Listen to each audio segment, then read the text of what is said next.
Hello, you beautiful internet you, and welcome back to another exciting episode of Careful Cantrip, where a group of friends from coast to coast do their absolute bestestises to get lost in dungeons and at times run away from dragons.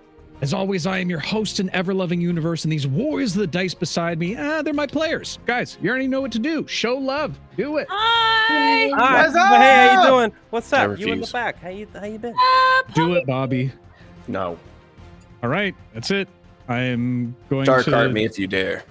No, don't do it. Don't do it. He likes it. It's weird. It's that weird thing. Anyway, folks, thank you so much. Already on the level 2 hype train. You're starting it off right. Go ahead. Give it to him real hard, Nate. Ooh, damn. Okay, that one. We heard maybe that a bit. one. You asked for hard, but Yeah, I don't know no, if that's I regret hard. all of my decisions in life right now. Yeah, the cats were not happy. Yeah, I could completely understand. Well, first and foremost, let's quickly say some thank yous and we'll get into it. First and foremost, Raina Ray, 40 months. Never heard of her before, but thank you for coming back. Cookie Mon Steve for 4 months already. We're almost at a child together, Cookie Mon Steve. Across the streams coming with 300 nice biddies. Mojo's dropping 100 bits as well. B-Town 32 months. We've got like 18 babies now, B-Town. My God in heaven.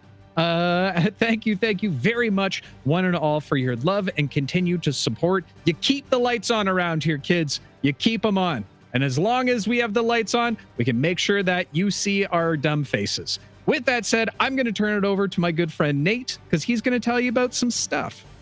Hey, it's me, Nate, the guy who just damaged your ears for a little while. My bad. Hey, what's up? I'm in springtime clothes, guys. It's finally warm outside here in Canada. Woo, yeah, and you know what that means. Look at my arms. Look at Raina's arms. Oh, it's her arms are up. It's officially summer. Oh, boy. Oh, shit. Come here. Just get ready. Sun's out, guns out, boys and girls. But hey, you know what summertime fun time means? I guess it means we reorganized the Patreon. Raina, are you excited? Because we made a lot of big changes. Oh my what that God. Nate, I'm so excited. I'm so excited to even pulled up the document that we sat down and created together just in case, because I had a feeling that neither of us prepared for this very moment today. I have a general sense, but yeah, we're going to be announcing more as we drip feed. We'll make a big write-up announcement in the Discord as well, so join there. But we have made a lot of different changes, bringing you guys a lot more value. We've actually moved things like the Hangout tier, so we'll, like I said, give you a bit of a write-up, but it's all good stuff, and we're excited to share it with you guys and make some changes and kind of bring this in line to what the community is looking for. So yeah, very excited, and we can't wait to actually show you guys everything. And shout out to B-Town for the advice and love, and it's good, man. I really like working on this stuff with you guys. I could ramble about it for a while. B-Town! I won't You yell said at shout it. out. You said shout out, so I did. Okay. Thanks, Dave. Okay, Appreciate got that. it. Yeah. With that, keep an eye on Patreon or on the Discord. We'll let us more on Patreon. I'll make a big at. I'll tell you guys what's moved, what's changed, what's going where. But all good things, much more value, much easier to get into, and just want to share more with y'all. So check it out. We've even uploaded the recent stack blocks there are available now. So if you want to see what we look like at level 3 and save your own images, do what you will with them. It's over on there on Patreon. So have fun. Character sheet's coming soon. We're sorry. Yeah, she's coming soon. Yeah. They're coming. They are coming. What do you got, Raina? Is it my turn? Oh my It's God. your turn. Yeah, I want to know what else is up. Show off your summer arms. Okay, everybody, it's summer here in Canada. And what does that mean? Arm flailing. Come on, we just went over this. It's official. Okay, we have so many things to talk about. Not you, Beck. You're not Canadian. Oh. No, I'm kidding. You can flail your arms. You can be an honorary Canadian too. Oh my God. Okay, so we'll start with the classic comment reading from me. My brain just stopped working. If you're all wondering what that pause was, that was my brain just not working. Okay, so we are going to start with reading the comment section from our last episode on YouTube. And if you're watching and it's Sunday and you're on YouTube right now, put a comment below and then we'll read it in the next one. It's the best thing you could do for yourself. If your life needed to get better, this is the answer for it. This is every problem you have would go away if you hit that subscribe and like button right now and add a comment for the algorithmic gods. See what I did there? Now the little thing underneath on YouTube's going to light up and it's going to be, I did it. I did it. Subscribe. Everyone watch the button light up. Subscribe. Unsubscribe. Okay. I don't have that button yet, Bobby. Okay. All right, we'll get into it. Okay. So, we're going to start with the first comment here from Dead Like Marie. Yay, it's Careful Cantrip Day. Thanks, What happened to Marie? I don't know. Dead Like Knows, Marie, if you're that person listening. knows things. She asked too many questions, Bobby. Next comment is from Con!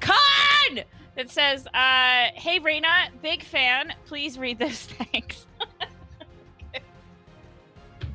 Okay. Long-time listener, first-time caller, Con. Yeah.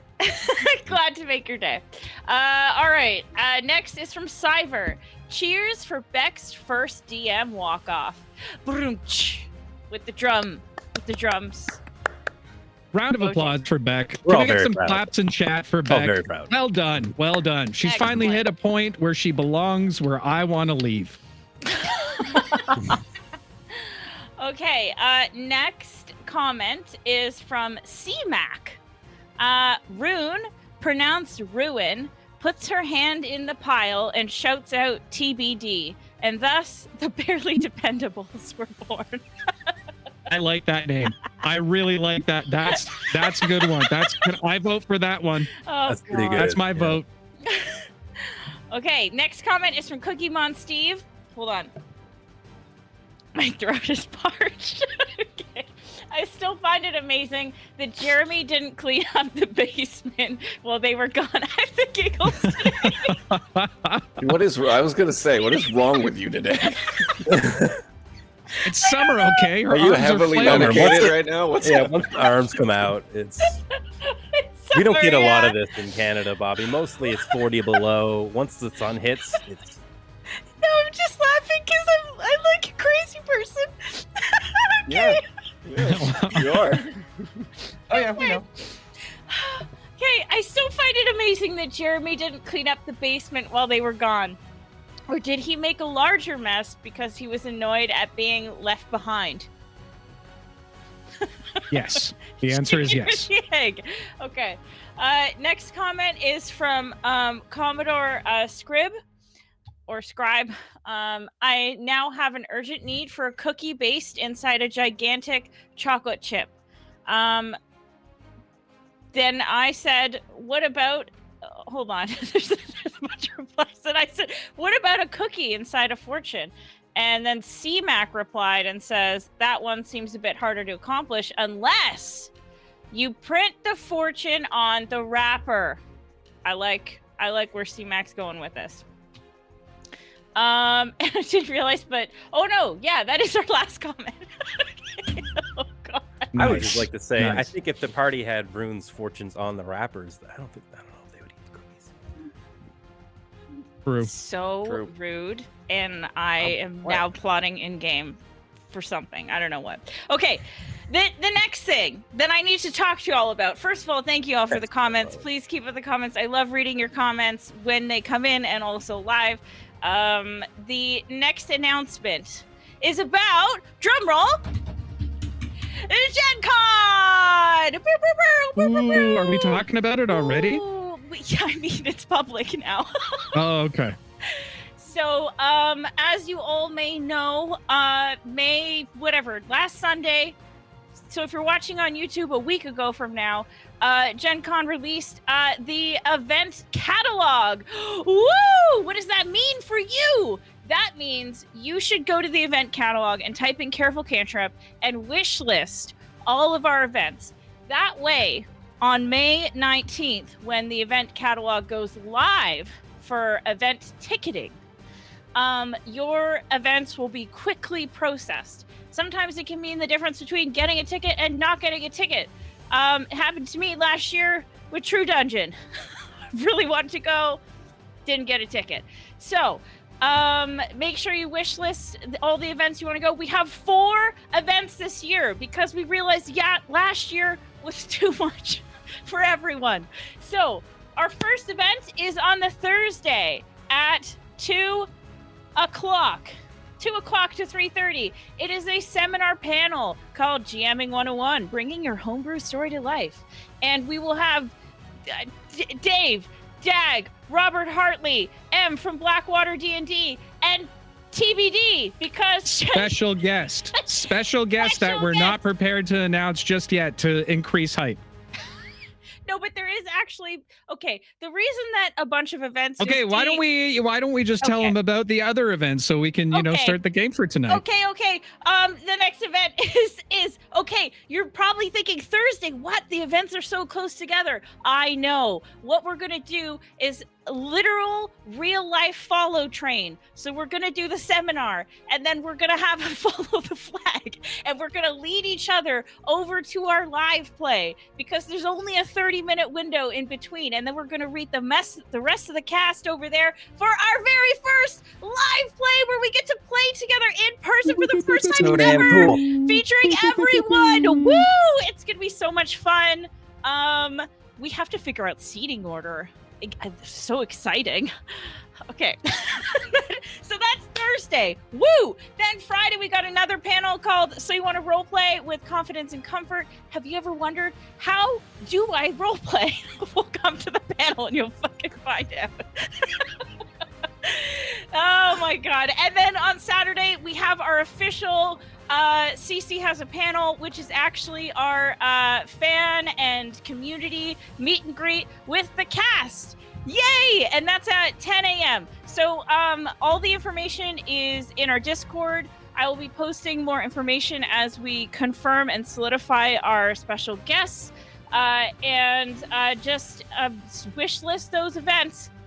Okay, that's all for me. Over to Dave. Okay, because a flood of questions came in about Gen Con, I'm going to whip through these very, very quickly. Number 1, Rachel, which did I just piss off now? I don't remember what I said. Tell me which live play I pissed off. I'll do it again. Yes, we are doing a live play. I am going to be running it this year. I am very excited and nervous about it. It will be amazing. Jess will not be appearing there. She is the one who is staying off because she has a very important thing to do over that weekend, and we wish her all the best for that. All of the Dave's Con are going to be there. Okay, I think that's it. I have a question. What? Will Gamer Dave be making an appearance? Maybe. Depends on if the kilt comes in time.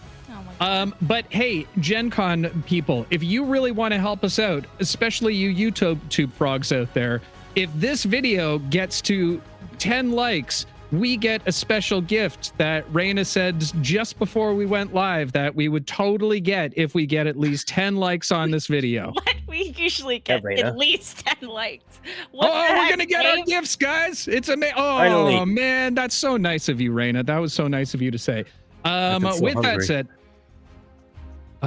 it was a joke because Quest Junkies UK used the name TBD for their Wildmount Chronicles. Oh, I thought you meant the actual name.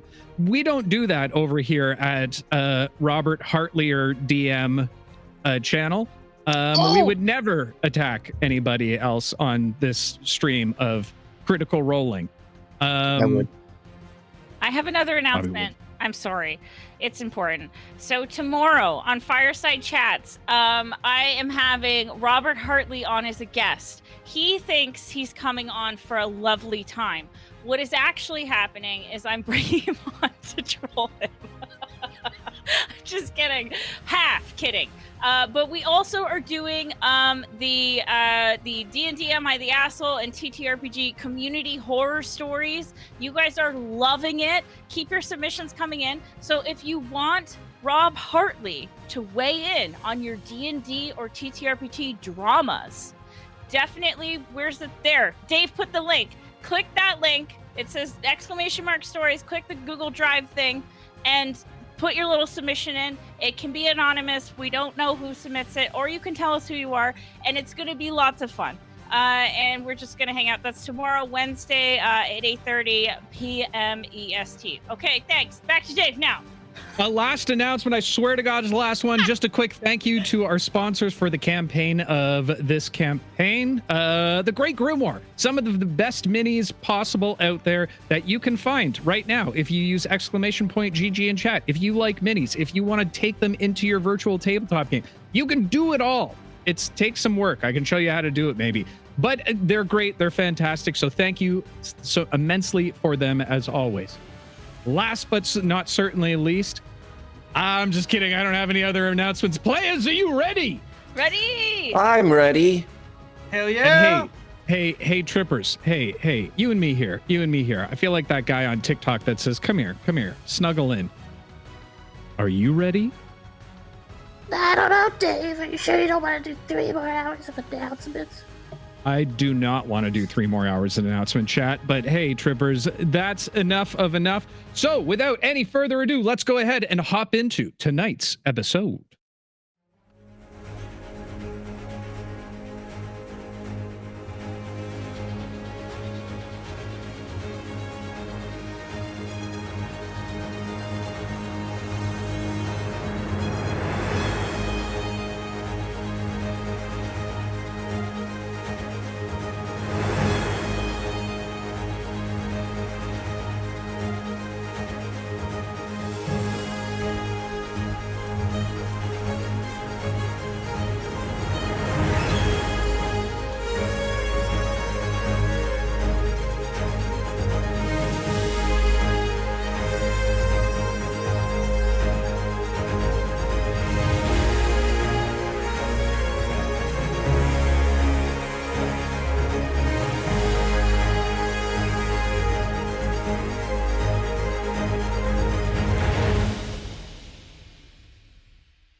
And welcome back, ladies and gentlemen.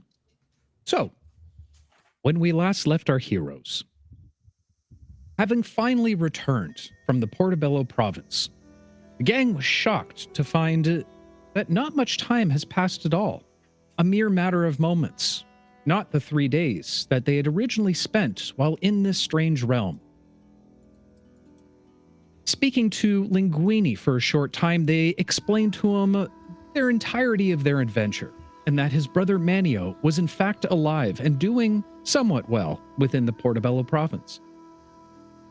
As a last request, Linguini asked the party to go ahead and meet with his wife at the bakery to let her know that he was going to be taking a little trip to the Portobello province and that he would be home shortly. Upon collecting their pies, the party left once more into the sunlight of Startier Valley. There they decided to walk over to the bakery, but first have a little bit of fun with one another. As strange voices began to circle in Minnie's head, explaining to her that the best option would be a food fight, which, of course, commenced. During the food fight, Al noticed something very odd, a particular individual walking towards them, or close to them within the marketplace. A strange dwarf known as Kui, who had been missing from the bar for quite some time, with a very strange look of determination on his face. And just as the food fight was wrapping up, of course, none other than Smoke, Veya's rival, appeared to the group. And with a little animosity and words chosen between the two of them, they decided it would be best to finalize over a little contest to determine who is the coward and who is not. Smoke explained to Veya to meet her late at night on the other side of the river, and she would explain more. With that, the party made their way to the bakery, gathered the rest of their baked goods, and headed home for the evening. And as night finally set, the party made their way to the mighty oak as usual. As they met, before heading over to the other side of the river, they thought it best to come up with a group name, something that would identify them as the true heroes they were. And, of course, they weren't able to figure that out at all. Finally making their way across to the other side of the river, Smoke and her companions met with our party right out front of the legendary tower of Genku. Challenge was whoever could knock on Genku's door first would be crowned the winner. However, not was all that seemed within the wizard's courtyard. Strange magical traps and alarms and illusions that seemed to hold them back from the front door.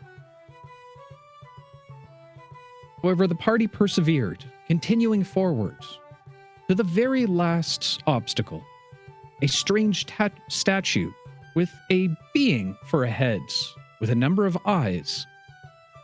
As they crossed the threshold towards the strange statue, beams of light began to shoot out, some stopping individuals cold in their tracks. Others, such as Keelan, unfortunately turned to stone on the spot.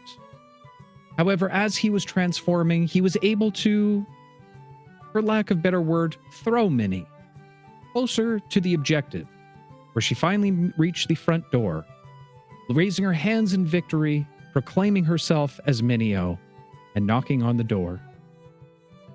However, as soon as the knocks transpired, the ground began to rumble, and a strange voice called out from the other side, "Who dare knock on my door?" And so, our story continues.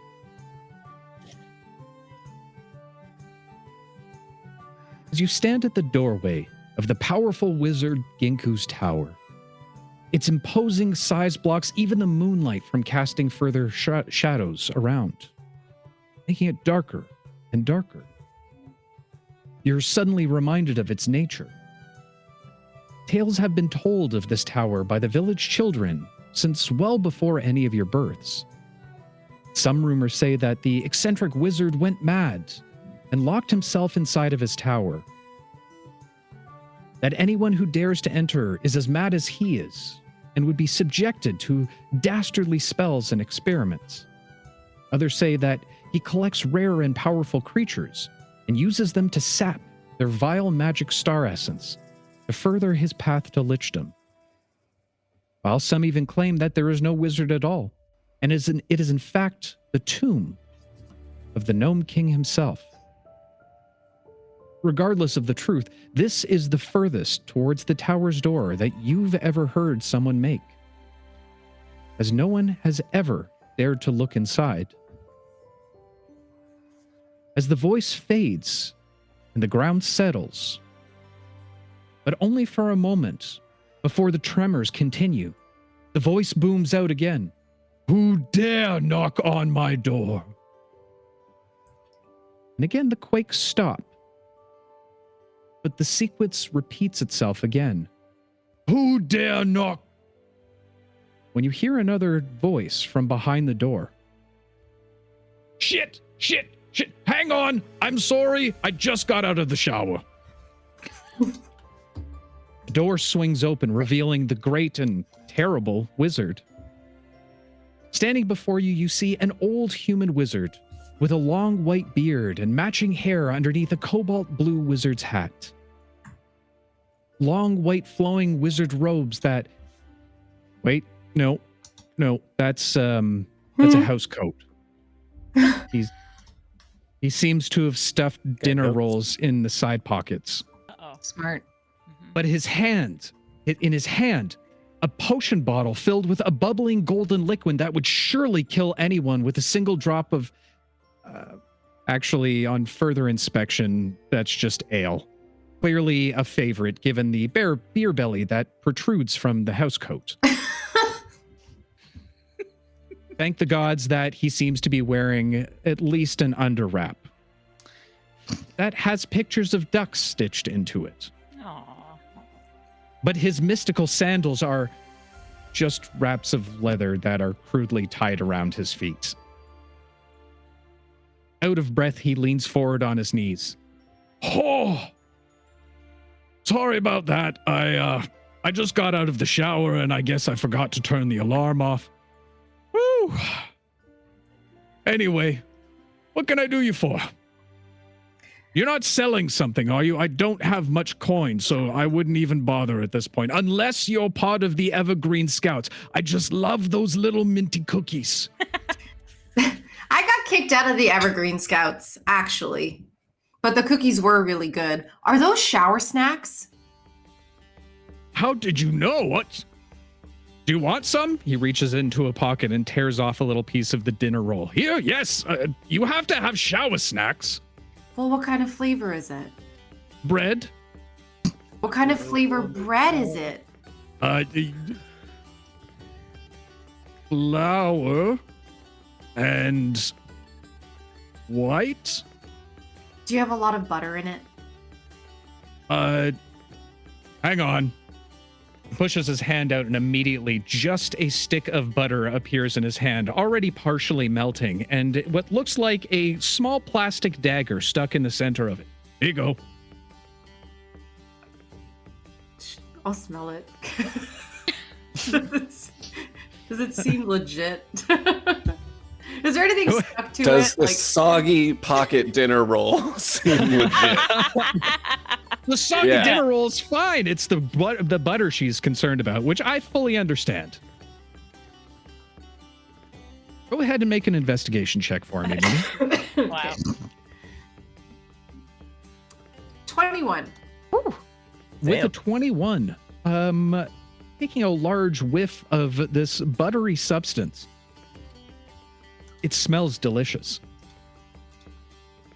You've only heard of churners of this talent before, and they speak of a salty yet somewhat sweet butter, beyond easy to spread.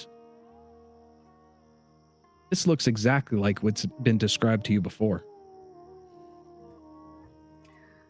Well, I didn't get the cookies that I wanted, so she eats it. You're disgusting. It's food. And it has butter on it. Barely. Berrick says out of jealousy. As you pop the soggy bread with the butter inside of your mouth, you have been granted butter advantage. Ooh, it's good.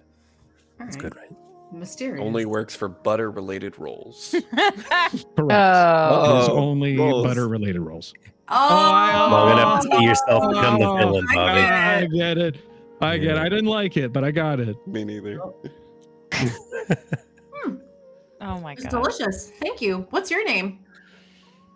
My name's Genku, and this is my tower. What's yours, little lady? My name's Minnie. You know, people say a lot of things about this tower. Really? What do they say of my tower? Some of them say that you're not even here. Some of them say that you went Most of the time? crazy. Some of them Partially. say that you're really good. Some of them say that you're really Yep. bad. Also There's true. a lot of talk around the town. Well, at least I'm popular. Hey, most of those things are true, though. You're really good and really bad at the same time. I like to ride the wave. You know, whatever just life brings my way.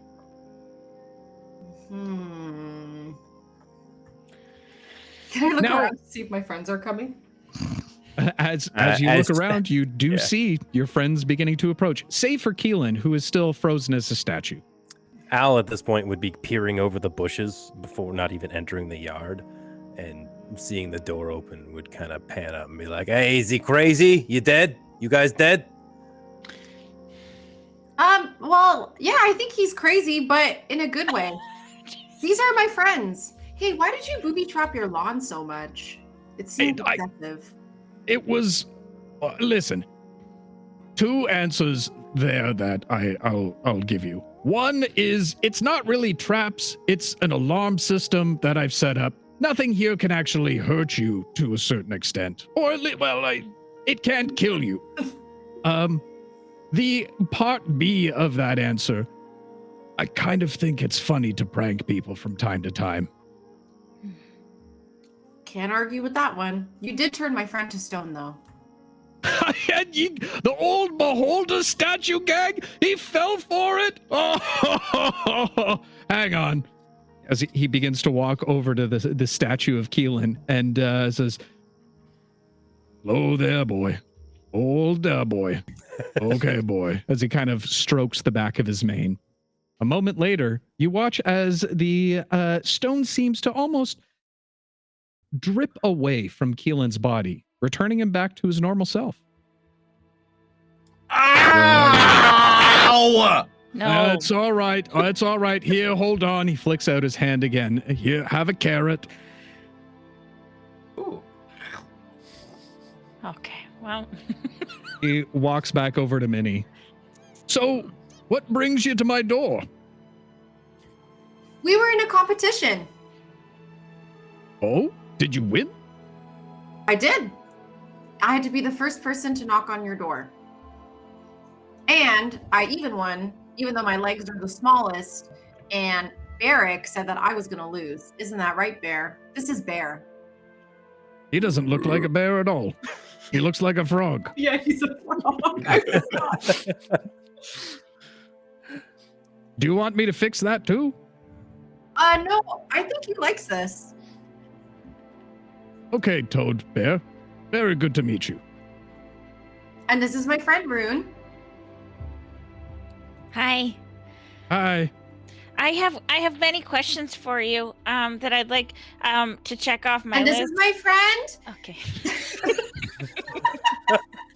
This is my friend Al. Al would have already caught up at this point and now is trying to bum a piece of the carrot from Keelan. Like, come on, just give me a hold me up just a No, this is my carrot. come on, man. Oh, hey, yeah. You might have Well. killed 2 people. Again, they're not dead. Worst case scenario, they'll just be unconscious for a little while. Oh, okay, yeah. Hey, Keelan, like just one piece. Come on. This is my friend Veya. Hey.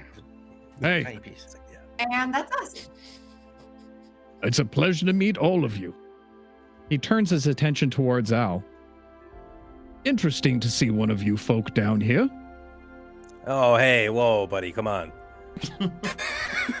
I haven't seen many individuals from Agrabah in the Emerald Empire at all.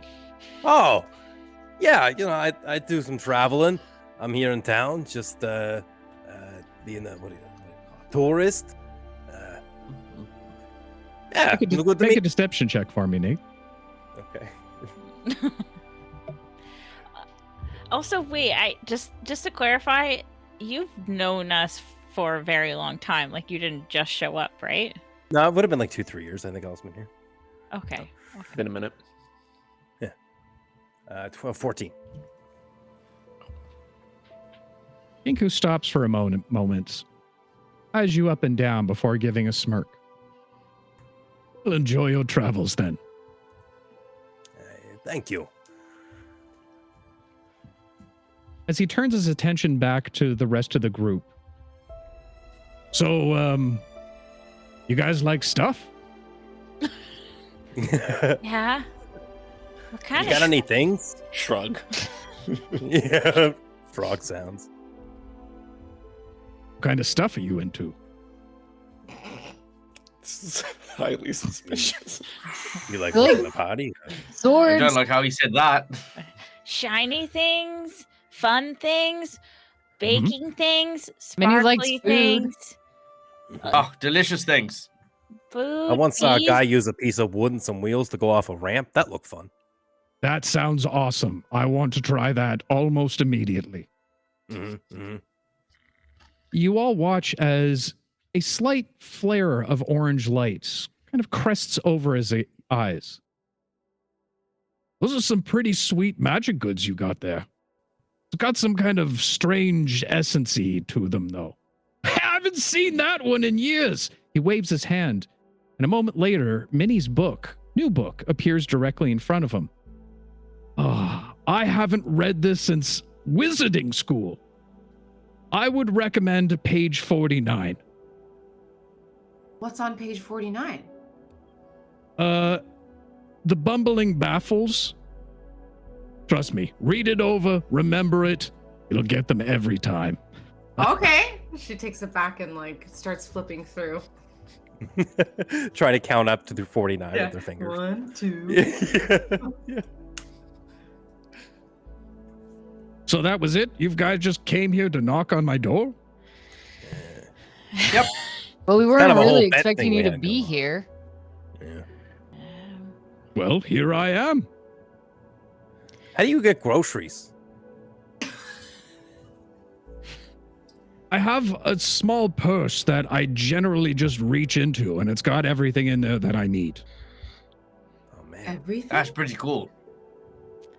Almost everything, except butter. That's why I had to learn the butter spell. What if you needed like a whole cow? Whole cow? I don't think I could do that with my purse, but I do have a bigger bag. So, yes. Yes. Have you guys not heard of me before? I'm the great and powerful Genku. We thought that they made you up. Made me up? Oh, That's what I give me thought. your I thought- names. I could set their hair of their ass on fire with nothing but my mind. Oh. That sounds pretty powerful. I am very, very powerful. If You you're got, so like, a magic powerful, why staff? are you here? Shouldn't you be out doing important things? Yeah, I've done that before. I'm more or less retired at this point. Oh, so you're just old. Veya. Yeah. What? Look, I'm I I'm like not to gonna- consider it wise, but I guess old would work too. That's what my dad Yeah, look, says. You don't have to be I'm not wise going to to be lie. old. I know a lot of I'm not gonna stupid lie, old people. I Are just you thought you were calling the me guy that stupid? invented the You know bean. what? You're going on my list. Okay. Your ass hair is going to burn one day. Do you even have a list in your pockets, or is that just filled with more snacks? It's more snacks. That's right. I've got a list inside. I've got a question. Why are we aggravating the old wizard man? Keelan, you just called him old again. I don't think that's... Yeah. Shit. there you I mean, the wise wizard man. You know, Keelan, what? finger quotes. What? Make it. No. Am I not using them right? Oh, sorry. The wise wizard man. You know, why are we? Why? are we? What? Why are you giving him the middle finger? And Rune will put. What was? I thought your it was this. You fingers said it was back wrong. Oh, okay. Well, why? I like bench press. You have to apologize. That's normally we're Why? not this socially awkward. I think these traps might have fried some brains. I Well, think okay, hold so. on. I'm sorry for that. That's not the intention of those.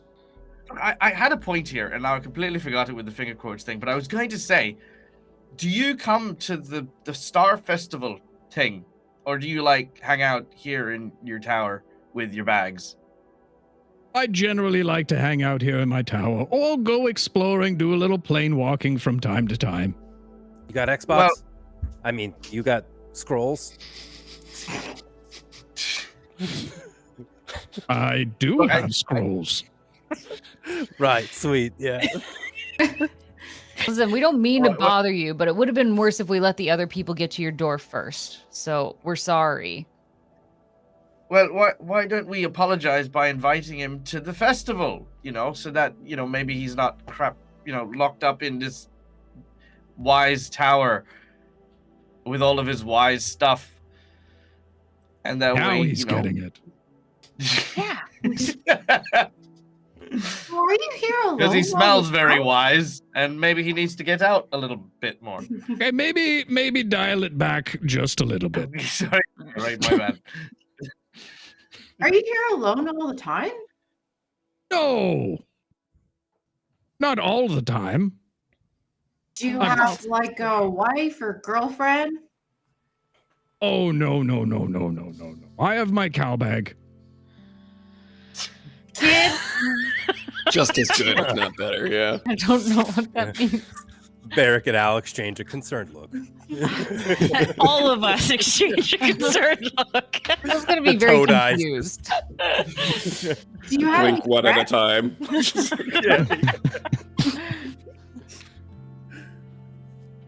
Can we meet your cow bag sometime? Maybe it depends on if they want to, come say hello. Okay. Well, You want me to ask them? Is a cow bag an actual thing, person, not an object? No, it's a cow in a bag. I thought we already went over all of this. Not very quick, that one. I thought this Hey, was an Genku. object. I have a question. We weren't really expecting to meet you here and you to be such a cool fellow. You're pretty cool. You should, come down, hang at the bar sometime. We have a lot of fun there. Two, have you ever seen like a blockage in magic in someone before? My friend Rune here, we had some troubles before. It's kind of hard. you have to tell everyone. We all know. I'm just trying to, maybe they know, he's got a bag that can do cow stuff. I mean, we can't do that. I don't want a cow bag. You don't want a cow bag? You are going to regret saying that one day, my friend. Oh, okay. What seems to be the problem? Well, I just sometimes my magic works really well, and other times it doesn't. Okay. So we've been trying to figure out, and so I have this goddess that I Oh, yeah. Divine magic, not really my thing. Oh, okay. How But do you hey, learn magic? I've got more pocket roll. Do you want some pocket roll? It might make you feel better. Okay, I'll try it. Ask your friend for the butter. Can I've I? eaten it. Yeah, I was gonna say. You ate a that whole whole stick. of butter? I'm not even mad. That's amazing. You gave it to me. I almost finished my butter. I knew there was something I liked about you as soon as I answered the door. She looks very proud. Thank you. Rune's just eating dry bread. Pocket bread. Dry. Very dry. Listen, we won't bother you any longer. We apologize for knocking on your door. We'll come back for more butter, but if you want, you can go to the stupid festival with us. God, she is a Debbie Downer. What are you so angry about? I just I thought you got just the whole won the thing where- competition. I won. Your friend won the competition for you. At least we won. That's the point being. Everyone knows that as a team, we won. I didn't know that, but I'm glad to hear it now. Keelan almost died.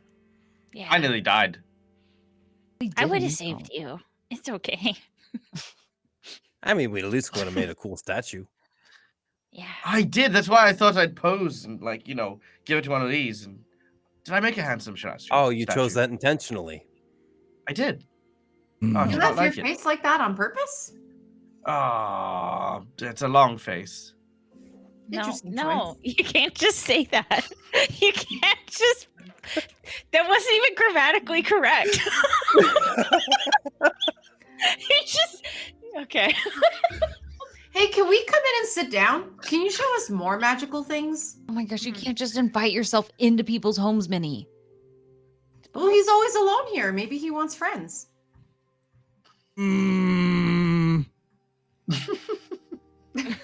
Friends are... Are you guys cops? You gotta tell me, yeah. You have to tell me if you're cops. It's the law. Am I right? I can't wait for the Genku the Wizard shirts. You guys cops. Yeah. How about this? Maybe come back another time. I do have to go for second shower and then follow that with more snacks. But I will say I like you guys. You guys are cool. You remind me of a group I used to run with very, very long time ago. We used to cause havoc all over the Emerald City. Oh, what was Wow, your that's group super name? cool. Thanks for letting us know. No, wait, Veya. I want to What? know. What was your group name? Maybe we could get some. We're trying to name ourselves right now, so maybe. Yeah, maybe we could take it for sequel rights. Yeah. Understandably, we were a great group of people. Yep, just a bunch of guys hanging out, having a good time. The totally bitchin' dudes. Yep. You just TBD made that up. was our name. That's Totally bitchin' dudes. That sounds like you didn't just make that up right now. It took a lot of thought. Yeah. It did take a lot of thought. Great. Okay. Well, okay. That's good. We'll just put that away for inspiration later, I think. Yeah, maybe we'll be like the totally bitchin' dudes. Nah, shit, that's the same thing. I got That's a nothing good to say. name. I still think the knockers works perfectly because Nope. it's all we seem to be doing. I mean, look, Minnie just did it.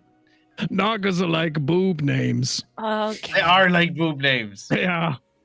You knew that, Keelan? And What? you still No. wanted to call us that? Well, All right, hey. Putting him We'll on leave you blast, just alone. waiting I got for a nothing. response. I got nothing. just like a huge sigh. Yes. Well, I'm going to the festival. The rest of you can all stay here and ask more from our bitching answers. Festival's tomorrow. Oh, she flips over. If I walk through this, I'm not gonna get attacked again, am I? No. Maybe. That was a very slow response. I don't remember if it on the way out. You know what? Let me just turn it off. You'll be fine. Why'd you have it on in the first place? Because I was showering. Who's attacking you? Well, as you can see, there was a group of ruffians that rushed towards my door for no reason other than domestic door abuse. Yeah, the only thing that should be afraid in this tower is apparently the butter because Minnie's here. Other than that, that really didn't call us for all of this. Don't I'm yell at regretting him. for meeting that one. Okay, listen. She is not listen, cool. Veya. You are all cool. She is not cool. Thank you. Ugh. Thank you for the carrot. Oh no, some old You're man welcome. doesn't think I'm cool. Hey, can we come back? Call me old one more time. Veya will flip around and she'll narrow her eyes. I cover her mouth. Old. I grab her and I just. All right, thank you, Mr. Wizard, who made me so powerful enough to turn me into stone. I don't wish for that to happen again. So we're gonna go early to this festival that's tomorrow for some reason. Bye. And I'm carrying Veya, who's I imagine just struggling like an angry cat getting its claws clipped. Remember, Minnie, page 49. Bye. Can we come back if I have questions about magic and stuff? Hell yeah, why not? Cool. Do you have more butter for the road? Road butter. Yes. He waves his hand one more time. It's not as much as the last time. You got to build it up again. Here you go. Thank you. And she'll like bite it like a banana. God. That one is cool. I don't know if Wilhelm would be like proud or devastated in this moment. Dude, Wilhelm was a man of taste. You all watch as Genku turns after waving gingerly to all of you, flipping Veya off one last time before entering back into his tower. He's a child. I don't know. There's some 19-year-olds that deserve it. It's okay. Yeah, you know what? Yeah. Can't confirm yet. Yeah. Ain't a 7-year-old. You know what? You deserve this. Yeah. Also, Keelan gave him 2 fingers first, so he's only having the damage back. Yeah. That's because I was learning things. Okay. Also, I felt a little spicy ever since this whole thing. I'm very competitive, I found out just then. Just then you discovered that you might be a little competitive. Like we've never really. I mean, like that we had the race with Berrick earlier on, and then we have the race here, and I keep losing, and I don't know why. I'm very mad about it. Should be. What? Maybe that'll get you to win one. We did win. What are you talking about, Well, Veya? I mean, Why are you Minnie so got there mean? first. What's happening? What Oh. happened to you? We were a mess out there. I mean, yeah, we won, but we got really lucky. Well, I bet you the only way to settle it is to see who can reach the tree first. It's gonna be me, and she'll get ready to run. All right. Veya immediately drops down into a stance about to take off. Minnie, You're like super lucky. Do you mind if you hitch a ride while we run to the oak? Sure, as long as it doesn't interfere with me eating my road butter. Yeah, okay, I'll try to keep it smooth. You know, just I put you on my shoulders, and then I've got my lucky Minnie. I'm not gonna lose this time. All right, let's go. And I don't have goggles, but she'll like put on her game face. Yeah. Oh, actually, I'll give you my goggles. I'll give you my goggles. Actually, no, I can't run without my goggles. Oh, you know what? I'll give them to you anyway. So my move speed's now 30 foot instead of higher. The goggles, fair. She's got these massive goggles that she cannot see out. They're hanging off your head. She's just chowing on some butter, ready for a good time. All right. There's butter on the goggles now. I wanna push Berrick and then run. Okay, you try and push a giant frog. A giant toad. I'm gonna use my adrenaline rush and try and push him. You shove into the frog, realizing that most of its body is made of air, as it deflates a little bit, but doesn't really move at all. As you push it, you just hear. Can I flip him instead? Like, if he's not moving, can I flip him? You want to flip flipping? frog? Yeah, Oh, I now, know. This now we're is- just changing our ideas here. This was a race, not a fight. I just want an advantage. I want to run. I want you leaping. Who else? Is everybody racing? Al's planning to not race, but I would like to, as we're going. No, I started this with no intentions of racing. But Al's gonna go ahead and just kind of like walk up beside Berrick as Keelan's trying to flip him, and I'm just gonna briefly touch him and cast guidance. Nice. Picking Good favorite. looking out. All right. Do I see this? Betrayed. You're already gone, Veya. No, she's in her stance. Yeah. Oh right. Okay. I would think fair she's very focused in a 3-point stance, right? enough. Listen, I am hyper aware. I'm fully. Mate, can I roll to see if I'm aware? No, you're wrong. You're not Sure. Go ahead and make a perception check for me at disadvantage because you were dark-hearted. Oh, Also, that's Dave, just a note. Earlier, when I asked for a dark heart, I was granted inspiration. Okay, fair enough. 16 with the dark heart. 16 Damn, with the that's not dark bad. heart. You do kind of look back, getting a little impatient as you would, waiting for this race to start, and do see a small poke from Al to Berrick as a tiny little mist of purplish energy floats off of his finger. Fucking cheaters. As you all line up on Meanwhile, the as you position say, line. Peters, Keelan's literally trying to flip him. To a point, I actually got a 26 with a natural 20 on that flip. Oh god. Okay. As the three of you, well, technically four of you, line up once again, you hear a very soft sigh come from behind you. Around the corner, coming into view, a tiny little pot pig known as Jeremy goes directly to the front line. Oink, oink, oink. I'd like to recast guidance on Jeremy. You're dropping your concentration on me to give it to Jeremy so I'm doing a countdown. I'm just joking. We're gonna let him play out. I'm just joking. I didn't know Jeremy was an option, so for the record, I would have picked him. I'm just Silver medal. that. Oink, oink. Oink, oink. Oink. You watch Rune and Al as your companions immediately take off at the sound of the final oink. I need everybody to go ahead and roll a straight dex check for me. A d20 minus Minnie. Minnie, you don't have to roll this. So a d20 and add your dexterity modifier to it. Good, because I rolled a 1. 16. Just the people I who feel are like you would running, drop your or- butter Yes. with a 1. Okay. Eric, Rune, or Berrick and Veya? 19, Ooh. Ooh. 16. because I got my arms out. It is summertime in Canada. Arena. It Help. is summertime in Canada. As all of three of you set off, you immediately watch as Veya, with the intensity of a lion herself, storms past you directly onto the bridge, racing as quickly as her legs will take her.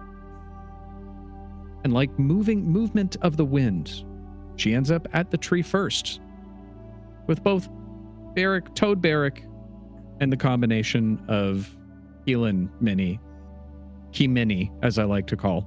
Oh. Minky! As Minky head up the rear. Shortly after, both Al and Rune and little Jeremy meet you all at the tree. Veya's just panting. In this run, she just kind of lets all of her frustration out. She's mad that she didn't make it there first. She's mad that she got stuck. She's mad that she got in a fight with Smoke out of all of this and barely got even Smoke was ahead of her for quite some time. And she just runs almost into the tree, like hitting it, allowing kind of doing the full force, and just finds herself completely spent out of a stupid race at the end of this. I feel so bad for Veya sometimes. She does it to herself. Yeah. It's exhausting. Yeah, It's exhausting true. being that angsty. True. Keelan will mistakenly think we're doing a thing and will also collapse just on the grass underneath the tree. What about me? Just Crushing ninja Yeah. alive. Oh yeah, I'll kind of roll in such a way, like I'll land on my face rather than on my like back, you know. And that way you're just Face planting. like kind of you know like what you know like I've got my nose Yeah. out the front and then I'm just like flat. Like a Fall pancake. damage. Yeah. How do you're saying you fall directly on your Chin. nuzzle or whatever? No, it's I called? look like I'm looking up and I'm like lying down. Oh, I think I get it. I think I get Like it. on your neck, you mean? Yeah, I mean on my belly, catches but his sure, body on my weight with his neck. neck. yes. Jesus Christ. Okay. I don't know. Well, I was fine until he said he brought up his mouth and then I was whatever. Okay. I don't know why I care. Okay. I'll roll off of Keelan's back and then lie in the grass and just look up at the sky with my butter.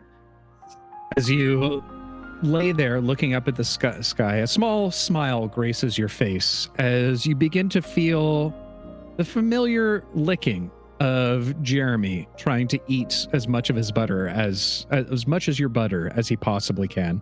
You gotta try this, Jeremy. Right?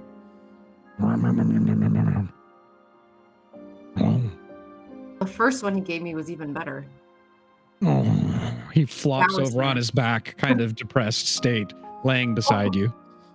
You can have the rest of this one. Oh, I'll get us more. nuzzles up a little closer to you. Damn, what's wrong? Nothing's obviously wrong. I won. And she kind of turns over, a little bit of pouting in the moment. Clearly wanting to be bothered, but is refusing to open up. I look Like at ass. Keelan like I give him like a glance like she's obviously not okay. All right, you win. So as per the rules of the oak tree, you get to make one wish. And I roll over and I look at the stars. So, Veya, what's your wish? Since when do we get to make wishes? Since the rules of the race that You I just just made that up. Then. None of But our wishes all things seem are to made come up. true. They just start arguing. Good job, Keelan. He yells at her. He's trying to comfort her. He's This is terrible. Look, Being such look, a do you bitch. want a prize for winning or not? Okay. I just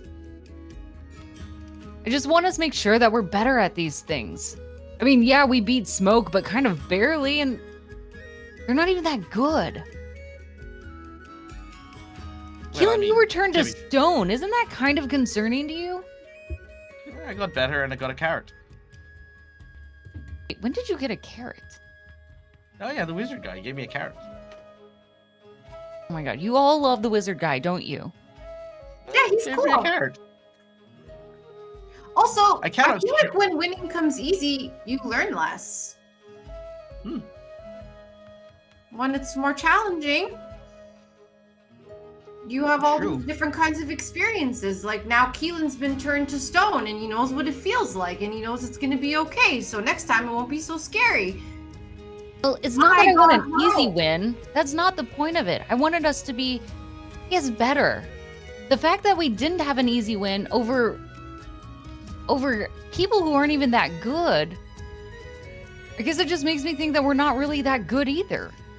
I think we're great. But have you ever considered that, if you're in first place, how much higher do you need to get?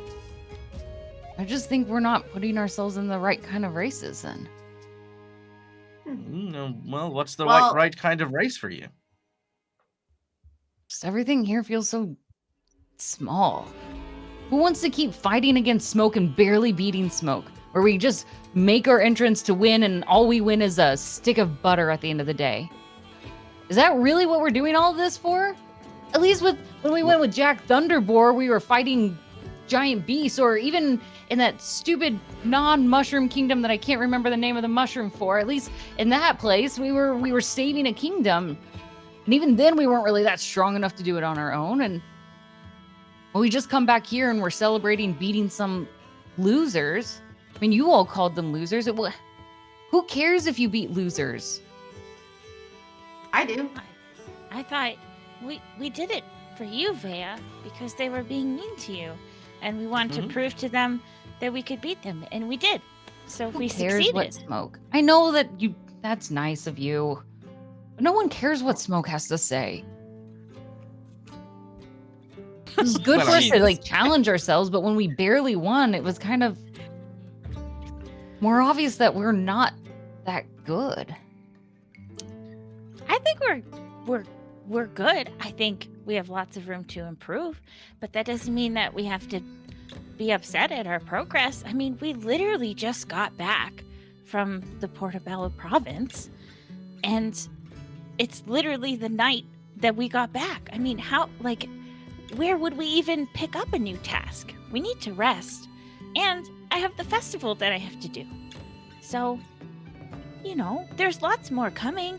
And there's lots of room for us to improve, but so far, we've won almost everything that we've done, which is good. Yeah, somehow Berrick's still alive. Yeah, he keeps falling. And me too. I jumped off a cliff and survived somehow.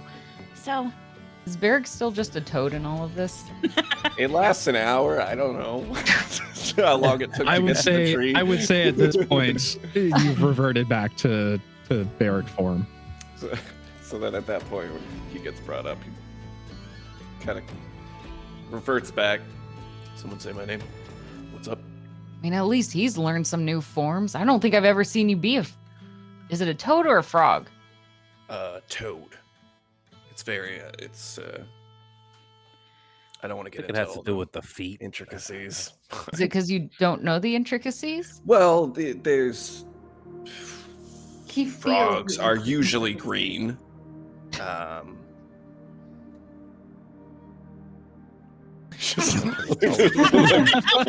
Can I ask a quick question? Is this Berrick not knowing or is this you not knowing? A little bit of column A, a little bit of column B. Yeah, for sure. Frogs live in rainforests sometimes. Oh my god, okay. It's a rainforest. I don't want to hear it from you. Okay. Do not get me started. Listen, I know a lot of animals, okay? Sounds like it. Some of my best friends are animals. I think hear we it. have some pretty I know cool- you're right. We probably should rest. It's not obvious that we should have to expect more, but no, I didn't learn anything. I don't think I've gotten any better. We'll Well, have to fight Al again. Oh wait, I don't know that happened. I No, think Veya. Veya, you're missing the lessons along the way. I mean, the thing that I just noticed was We just met a potential ally, and you were really mean to him. All great warriors have allies. We have to make some. But he's not going to support us if you're mean to him. We don't even know who he is. Why are you so standoffish to people? No, we know who he is. He's kind of a bit of a recluse celebrity, though. What's his favorite color? Oh my gosh, probably blue. You don't know that. I'm gonna guess bread. I'm.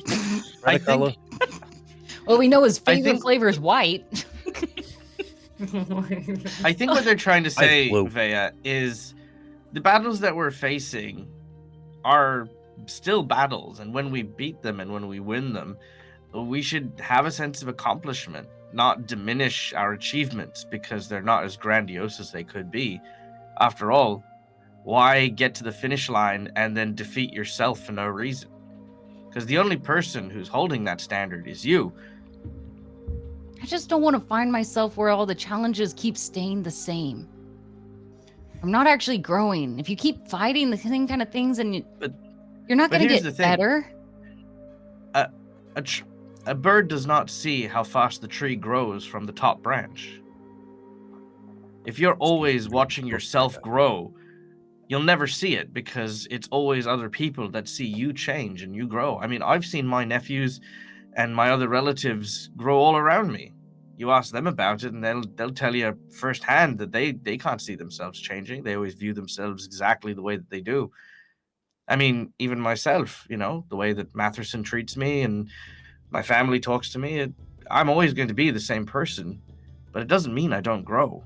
It's just at my own pace.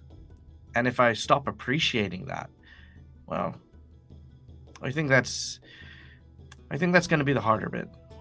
You need to take the time and be kinder to this Veya, because where you are now is not where you were, and where you'll be, well, that could be anywhere.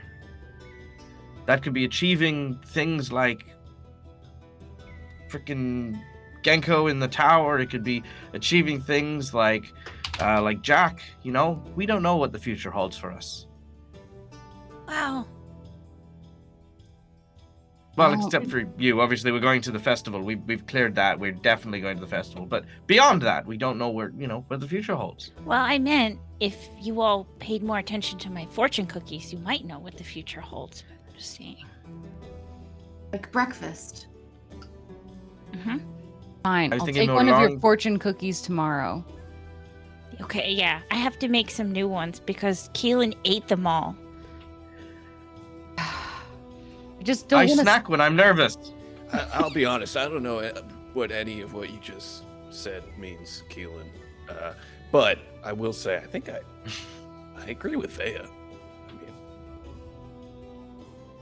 we could all be a lot better, and being stuck here isn't exactly doing us any favors. We've done so many cool things. You remember that time that we rescued the Sitar? Yes. Mhm. The Sitar lady? And then Hootie, and she looks at Berrick and then pauses and then says, Hootie was also there? Yes. True. Well, that's the point, right? Like that we need to keep doing things that take us out of our space. We keep just coming back here and we fight the old same things. I mean, we've done enough skirmishes with smoke before. It should have been easy for an outcome. Hey, Well, this I time appreciate at you least actually we know what understanding, kinda- though. Just, you would think that I'll... after all we did out there, that we'd be able to beat smoke a lot easier. Is the point? If we I think can it was do the smoke that gave Cetars, us the why is it that problem. when we come home and home's still just as difficult, if not more? Well, how Wait, about... Veya, in the defense, I don't think we've ever rushed a wizard's tower before. You kind of built that place to keep people out. It's pretty impressive that we got through. Smoke didn't. Mm-hmm. Got lucky. The two cronies got zapped at the entrance. Wow. They Yeah, went our two- flying. Their our names twins are are literally definitely Tweedledee and Tweedledum. Actually, all three. Also, what Outside of parent Smoke. names their kid dumb? What's I the think I think it's a family name. Oh. Yeah.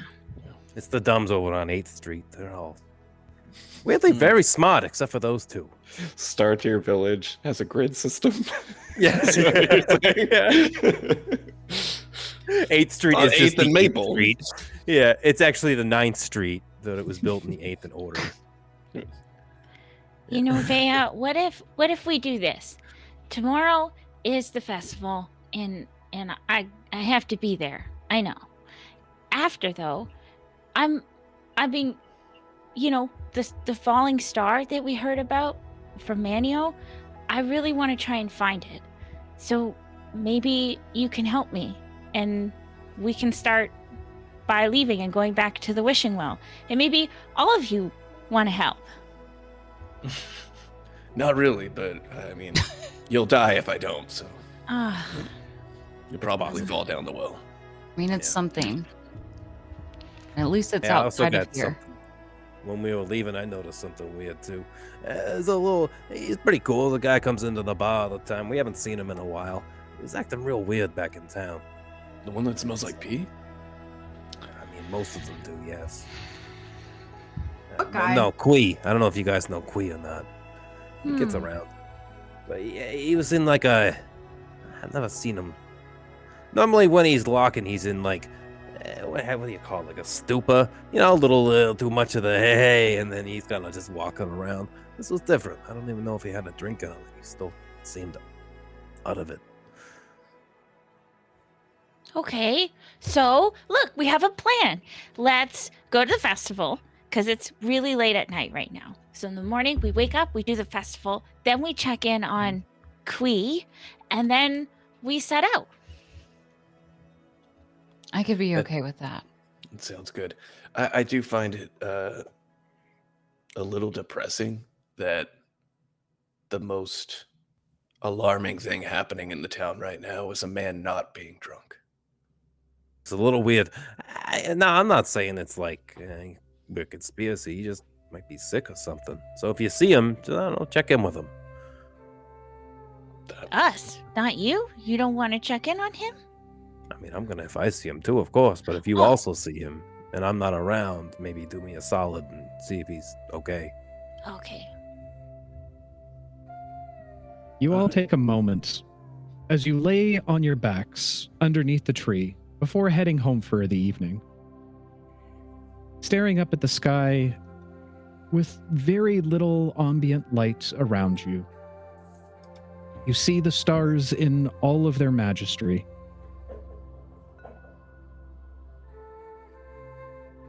Each of you try and take a moment to count them, but fruitless effort, to say the least. And as one streaks through the sky, you find a kinship together. Just sitting in silence as a light breeze passes over all of you.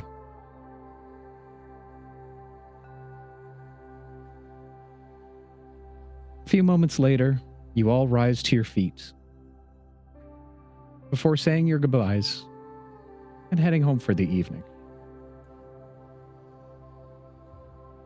Is there anything else anyone would like to do before we call it a night? Yes. Oh. It's fast. Mine'll be quick. Yeah, okay. I want to make sure I get to the home first, climb back up my rope, and then pull the rope up so that Rune can't use my rope to get up back into the room. You are really fucking us over by doing that. How so? Well, I either need to figure out how to get through the window or go through the front door and wake Mom and Dad up. Sorry. Better at Or D&D. wake Mom and Dad up. Be better at D&D. I don't know what to tell you. Wow. Just immediately narcs on you. Actually, yeah, no, you'll totally rat me out. He'll let you struggle down there for like 10 minutes, and then he'll throw you the rope. Come on, get it. Yeah. yeah. Also good pitch for a Reach while. for it. Yeah. Uh-huh. Worst brothers. Is there anything else anyone would like to do? I just They wanted to give Keelan back his buttery goggles. Ew. Okay. Yeah. And Veya? They would like to actually go find her dad. Okay. Al's gonna As- go do any sort of closing at the bar, clean up, bus, whatever he's got to do, and then head to bed. Rune's just, as she's laying down, she's just gonna say, "Good night, Sleeping Beauty. See you in the morning." Veya, as you walk in the front door of your homestead, all lights are extinguished at this point, save for one. You hear the familiar sound of small grunts. You know exactly where your father is. Of course, he's doing his before bed exercises. She'll knock on his door. Hey, Dad. Good. Yeah, knock, please. Yeah, come on in, Veya. Hey. Hey. And you can kind of see her shoulders are slumped and her tail's dragging on the ground. Can I talk to you for a bit? Of course you can, Veya. He puts what look like are just giant rocks that he's been bicep curling. Of course he is. He leans down, kneels down slightly to your level, on one knee. What's the matter, kiddo? She kind of holds back for a second before just kind of collapsing in and just trying to hug him. She kind of buries her face into his neck. Oh, whoa, hey. You feel his hand on the back of your head, gently stroking. What's the matter? I just don't feel like I'm getting any better at anything. I don't know how to get better. It doesn't matter what I do, and it just feels like it's all the same. I'm not getting better. I'm not going to be able to do any better. I'm not going to be able to change anything. It just, all the outcomes just feel the same. I don't feel like I'm doing anything.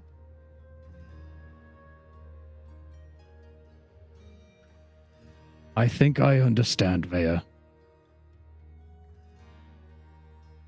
I remember when I was your age. That was a long time ago. It wasn't that. I remember feeling very similar to the way that you feel now. There was this whole world out in front of me that always seemed out of my grasp. I, like you, wanted to be better, bigger, stronger. Yeah, well, you actually got bigger. She'll put her hand in his own paw. It's just small, a tiny little fox's hand. Veya, it took a very long time to become the size that I am. And What it if it's didn't not happen. time though for me, Dad? What if she looks at her own hands. What if it doesn't matter even how hard I try? My hands aren't going to get bigger. I'm not going to get stronger. Will you be the same size as me one day? Probably not. That doesn't mean you won't be stronger. That doesn't mean that you won't be wiser. That doesn't mean you won't be faster. You have to remember what I told you, Veya. Life takes patience, especially at your age.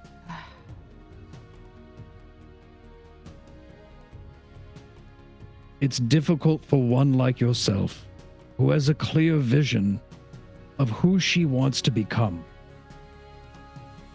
There's not many questions that you ask from that perspective. You've been dead set on becoming a warrior just like your mother since you were young. These things take time.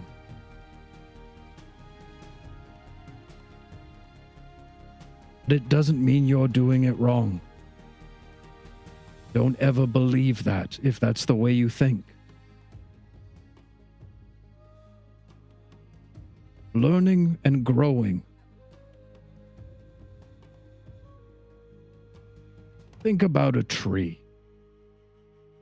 Another tree metaphor? Are you kidding me? Is everybody just talking about trees these days? Trees are Reflect on important. Keelan's own bird tree analogy.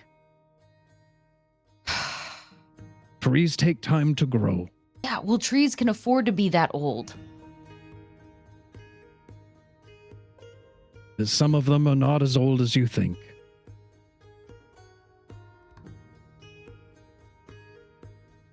I know it's hard. Trust me, I do. But you're much wiser, much more competent than I was at your age. I was bumbling all over my feet the entire time. Patience.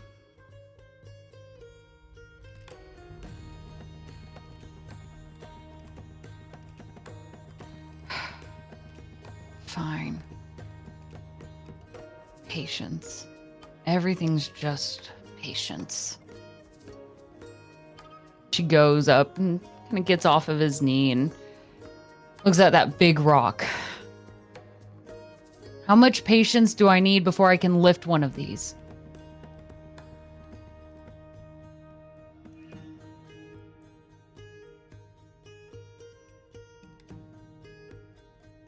You can always try, Veya.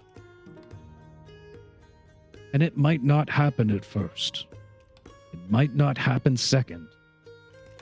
It might not happen third or fourth or even fifth. But rewards will come in time. It's not about the destination. It's about the journey to that place. I know. It sounds like a bad story. It does. But there are many paths we can choose in this life, Veya.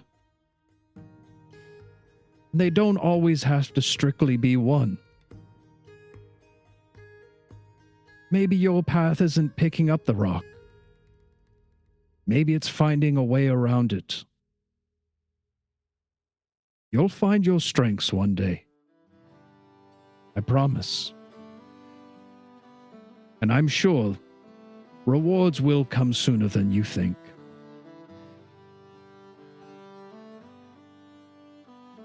Yeah. She kicks at the rock a little bit. Maybe.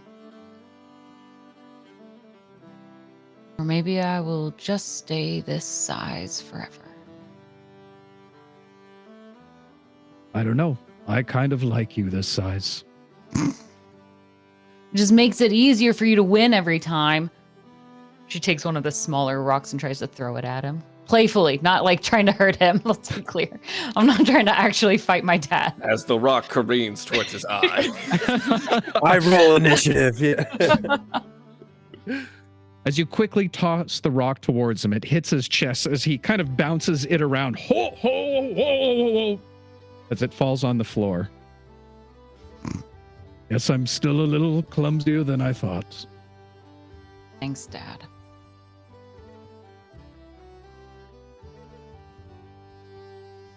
Why don't you head to bed? The big day tomorrow for your friends and the rest of us. Yeah. We're gonna go find a shooting star, maybe. Shooting star? Something about a wish or a star. I don't know. Sounds like an adventure to me. Yeah. Maybe it will be. Love you. I love you too, sweetheart. And he pats your head. Off you go. Now, where was I? Oh, 7,084, 7,085. You continue to hear him counting as you close the door behind and head to bed. And that's where we're going to take a short rest for the evening. All I I keep just- thinking. Oh, go ahead, Bobby. Sorry, I just remembered I sent a squirrel to go keep smoke. Oh, up all yeah. night. So Yeah. just Yeah. reminding everyone that, Yeah, that's outside- happening. Outside the window, you all hear.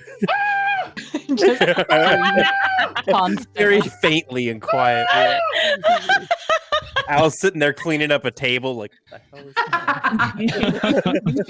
hell is All right, folks, we're going to take a short rest before we continue on with our adventure of the evening. Thank you all for joining us so far, and hopefully you enjoy what's to come. So go get your apple juices, go get your orange juices, go get your butter juices.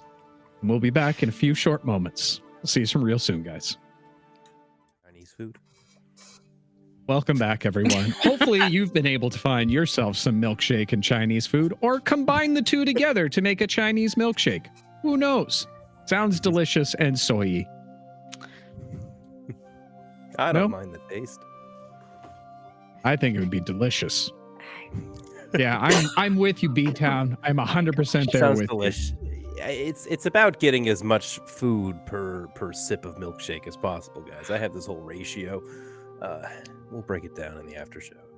you. Got to pack on those. That's why gotta Wendy's is pack so on great. those. You get a Frosty and fries, and you dip your fries in the Frosty, get that savory Mm. sweetness going. You're getting nutrients and It's a candy. fucking at the same jam. time. I don't know how No, many it's a nutrients milkshake, are in not a jam. chocolate milkshake and fries. It's the fries that have the nutrients. So, back to the episode at hand. Well awake the next morning.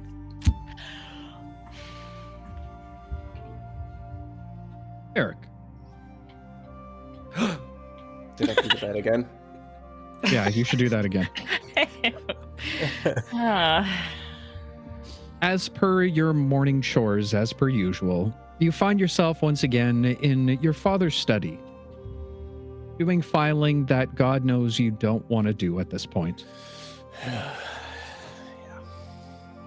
As you continue to stack parchments, putting them away in their designated drawers, you hear your father's voice come from behind you. You did a very good job this morning, Berrick. Thank you. What? Yeah. Thanks. It's a big day for your sister and mother. Yeah. I guess a big day for all of us. All Yes. things considered.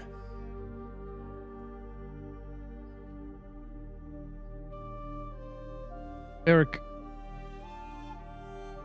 sit down for a moment. I was just gonna finish up and. I won't be long. All right. As you find a seat, he sits adjacent to you in front of his large desk.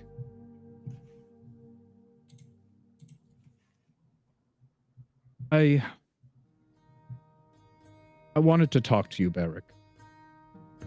Things haven't been the easiest between us this last little while. I mean, I think we're doing fine. What do you mean? You and I used to be a lot closer. Similar to your mother and sister. I know this isn't your ideal choice of lifestyle. Yeah. But I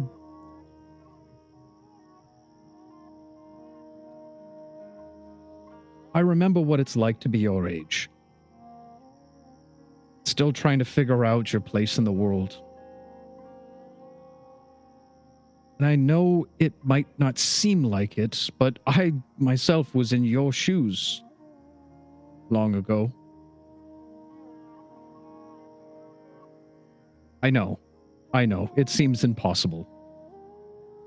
But I was. Out there in the forests, wild and free. I know we haven't had a lot of time together recently, and that's my fault.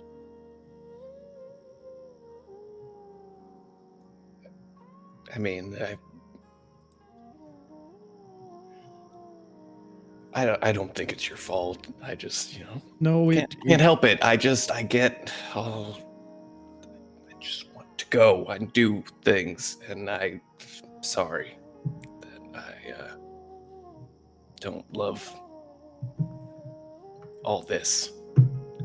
It's fine. You have no reason to apologize. Like I said, we all have different ways of going about it. I just wanted you to know the pressures of being an alderman. It takes up a lot of my time. And that's not an excuse, but it is the reason. I just want you to know that I understand. I might not agree with your decisions, but I respect that they are your decisions. You're becoming your own man at this point. And as difficult as it is for a father to watch their only son follow their own way, I want you to remember something. That I understand they are your decisions. And I need to respect that.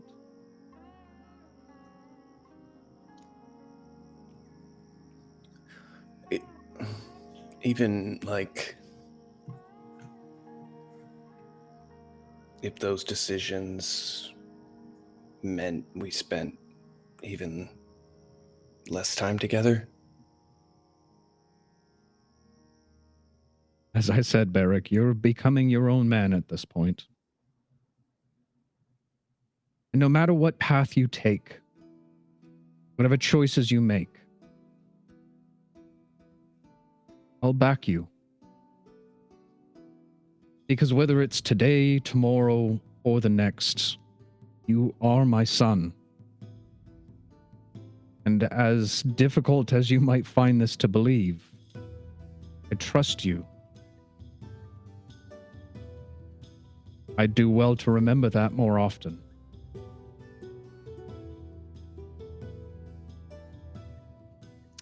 Berrick starts to, like, sort of well up a little bit. And he just grabs and just gives him, like, the biggest neck hug of all time. I appreciate it. Really. I've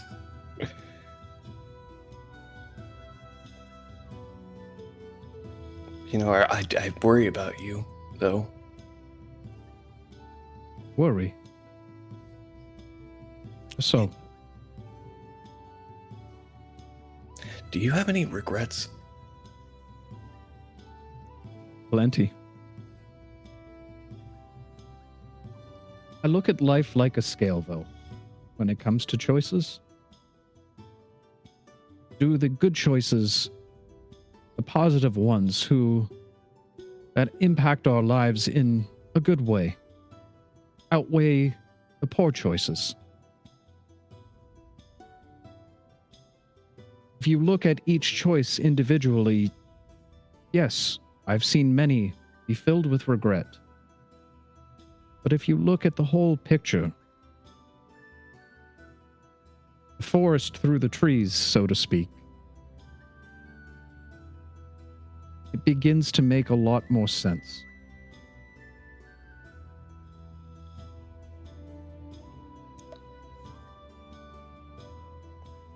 I'll keep that in mind.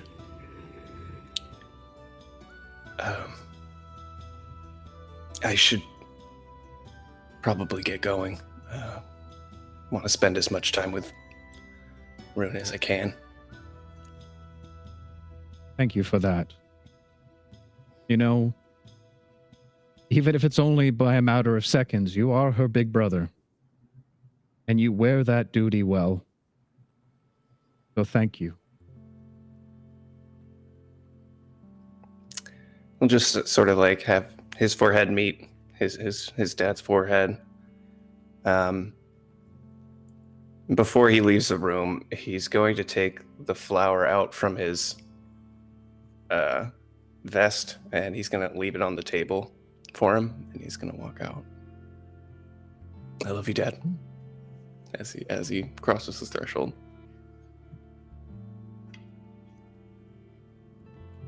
Yeah. Yeah. Do I live close enough to smoke that I hear the screaming of the bird too, or squirrel too? You heard some of it, but were able to, surprisingly enough, in your state, it was Pillow somewhat overhead. soothing to you at times.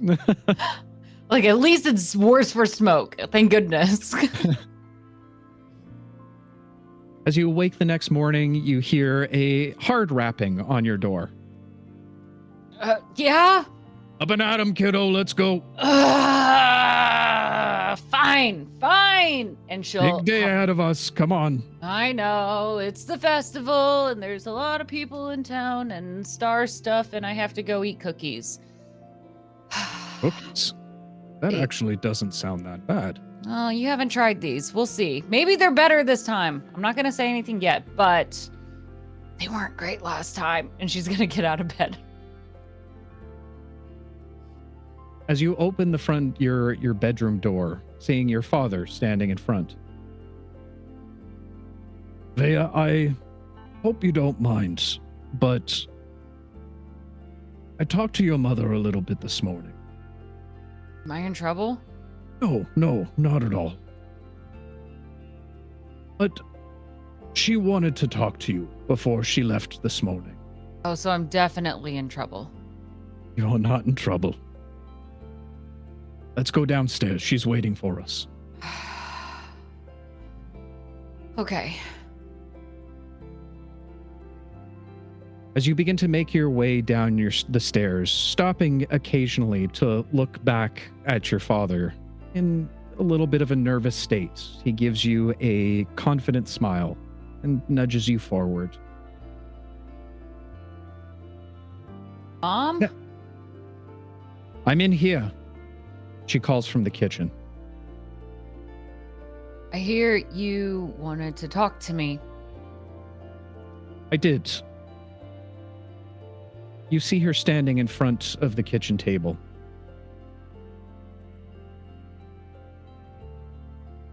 Am I in trouble? Should you be?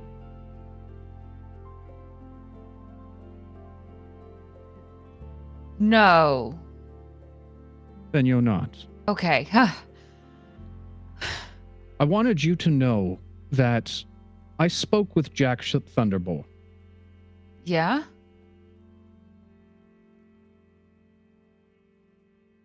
What did he say?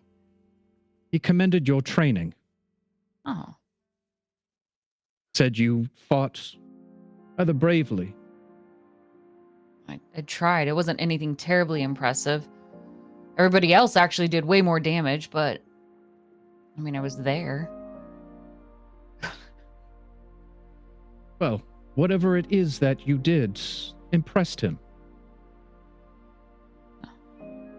Okay. That's nice to hear, I guess. Because Jack Thunderboy remembers me. Does. But he said something aside from your fighting style that impressed me more. He said that you were tactical, that you were strategic.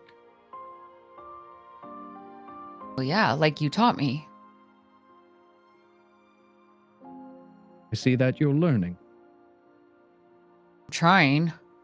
Just feels kind of more like wandering right now, but I'm trying to get better, I promise. Thunderboy said that your fighting style is almost as sharp as your mind.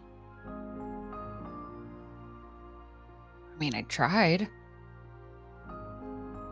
And it seems you've succeeded. You have trained hard in mind, body, and spirit.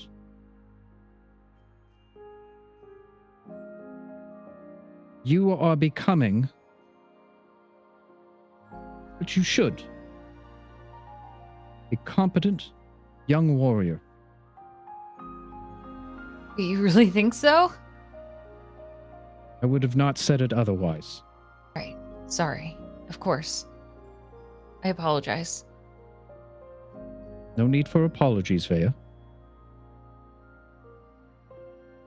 But there's one thing that you are lacking. Yeah.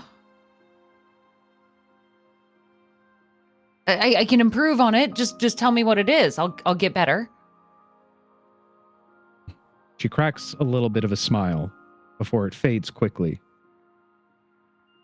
There's nothing you can do for this in particular, Veya. Oh. If there's one thing I know, is that a sharp-minded woman deserves a sharp blade. She turns around, and you see an item sitting on the table, covered in a burlap cloth. Veya just shrieks out, almost like surprisingly giddy. Like her fists kind of come together, unclenched, and just do small little claps in front of her. She's literally jumping on the toes of her feet at this moment. What are you kidding? What is this? Really? I get. Calm yourself, Veya. Windows crack. Sorry.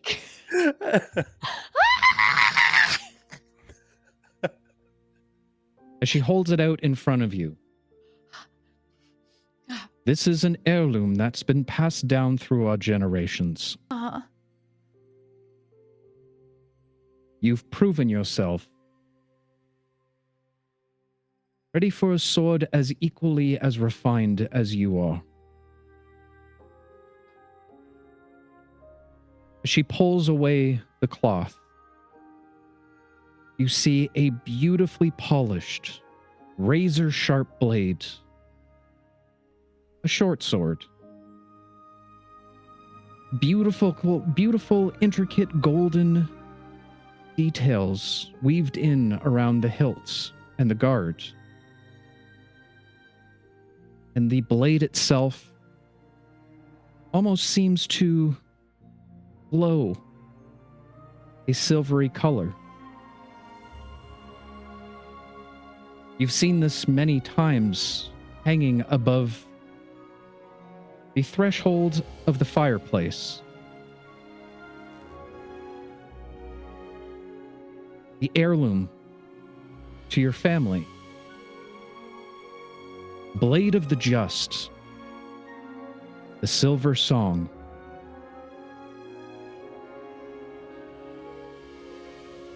Mother reaches forward and offers it to you. Is this real? Do I really get... Is it really mine right now? Promise you'll wield it well.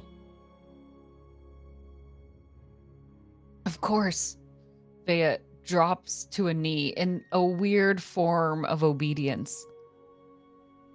I'll always do my best. I will protect it. I will use it right. And I will make sure that it continues in our family's legacy. That is exactly what I wanted to hear. Stand, Veya. We don't kneel to our equals.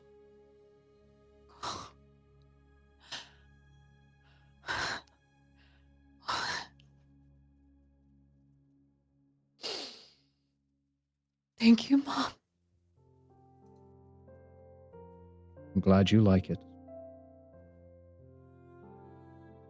Veya goes in And instead of grabbing for the sword, she hugs her mom. As you lean in, embracing your mother, it's a bit awkward, but you feel her arm wrap around your shoulder as she whispers, "I'm proud of you, daughter."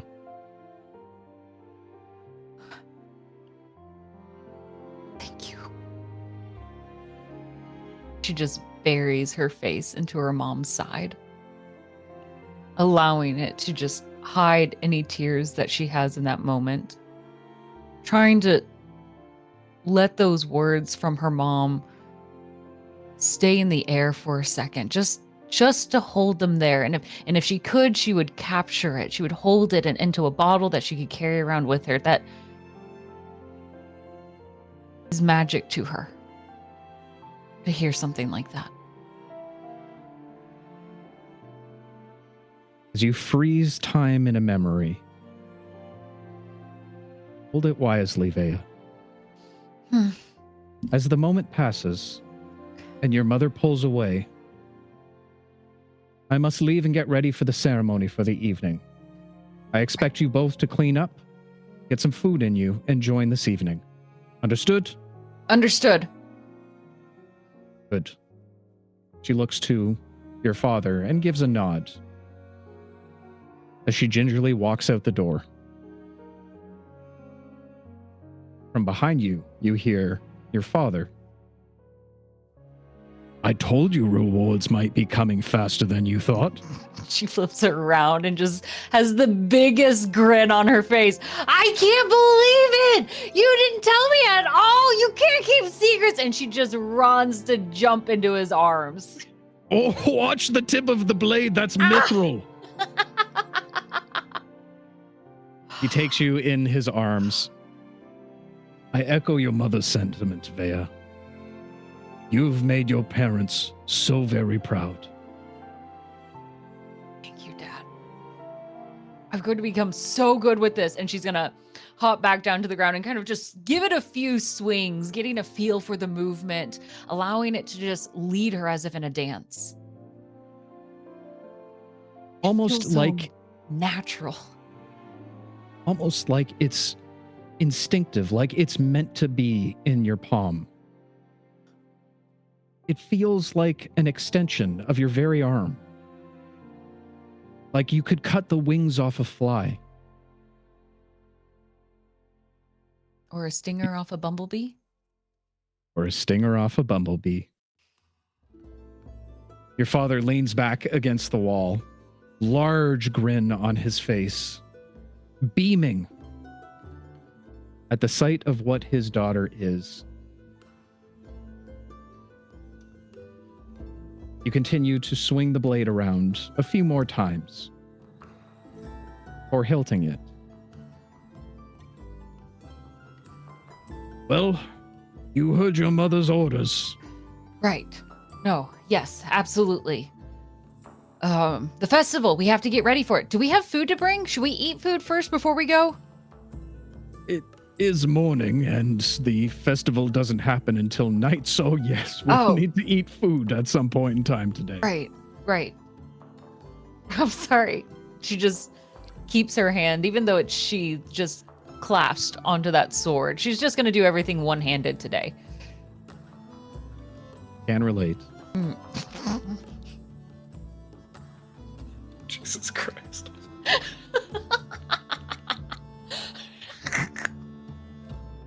And as we move over to another section of town,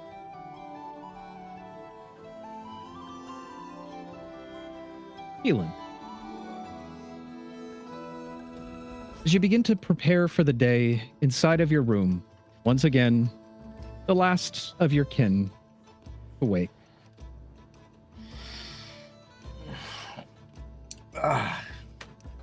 Begin to look around for the clothes that you simply threw on the floor the morning or the night before. And as you find them in a small heap directly beside your beds, you do see a set of buttery goggles that seem to rest directly on the top of them. I'll take my my shirt from the previous day and just use it to clean up the goggles a little bit, but then proceed to immediately wear the goggles and then put on the shirt with like some butter stains just like over it. He'll then pull his jacket over and put his pants on one hoof at a time. As you continue to get dressed, you too hear a knock on your door before the door just opens on its own. Jesus! Come on, I mean, you know, the point of knocking is It's to all wait a right. few It's all seconds. right. It's not like I haven't seen any of this before. We've grown in the same room for God knows how long, Keelan. Yeah, well, I know that, Matherson, but, you know, like, it doesn't mean I need you to see me, you know, business out and about. What do you want? Why are you knocking? This is your room. Well, for the exact reason that you just described. Well, all right, fair. I wanted to talk to you about the other day. I talked with your sister, our sister, and she said I was a little bit too harsh on you. Is that the way you feel as well?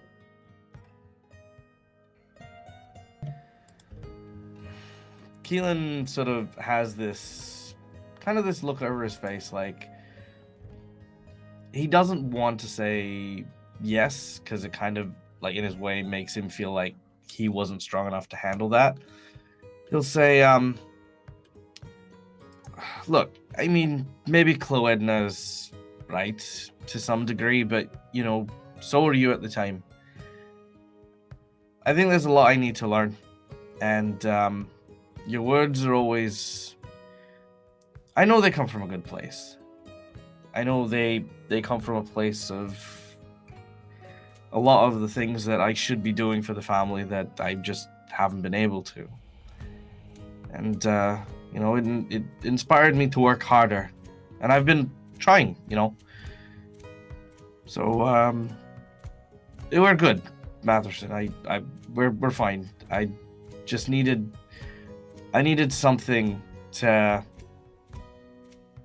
give me the swift kick in the rear that I needed. Aye. But we're not fine. What I said to you was selfish. And I regret it.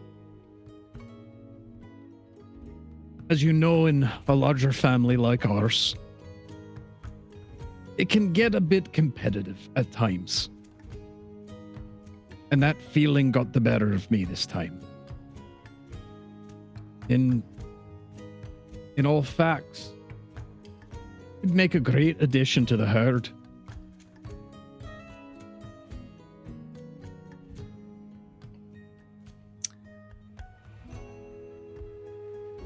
You've grown, Keelan, and I've seen it.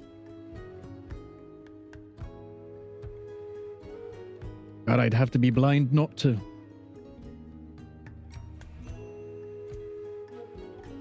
Just one thing.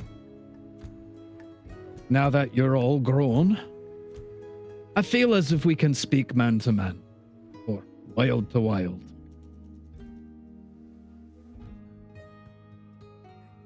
Don't mean this to be offensive if it sounds that way, but you've always been the runt of the litter. But I want you to know that doesn't make you weak. Because you're fast. Faster than the wind itself.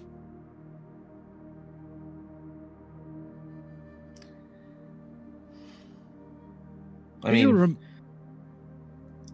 I appreciate you saying that. You know, in your own special way. I've been doing a lot of thinking recently about what it all means, you know, like... You're right, I'm quick. But I can't win a foot race against Veya. And without these goggles, the wind gets in my eye and I just can't see where I'm going. I might have grown a little, but I still plenty of growing still left to do. For one, Keelan, you're wrong. Do you remember when we were younger and would play hide and find in the fields of the ambergrass? You'd always beat me back to the starter tree. That's only because you let me win. That's where you're wrong. You beat me because you were fast. And I was upset that you'd beat me. But it wasn't because you beat me. It's that I could never catch you. And that scared me.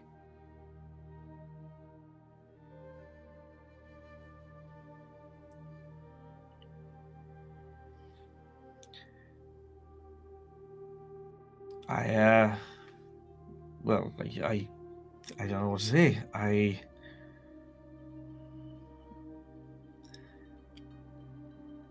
Look, Matherson, I've looked up to you my whole life. You've always been exactly what our parents, what our grandparents have wanted from any true-blooded member of the Windchaser family. You've got your beautiful wife, your kids. You're still here with the herd going up the mountain. Just, you are a pillar of this family, and you've always been that. And I've always wanted to be a piece of that. Everything I've done chasing a shadow that is so long that I don't even know if there is an end to it. When Keelan, I'm your older brother. It's my job to protect you. I have to seem the big, the bold, the strong. But that doesn't mean that I'm always competent enough to do so. And that's what scared me. How could I protect you if I couldn't keep up with you?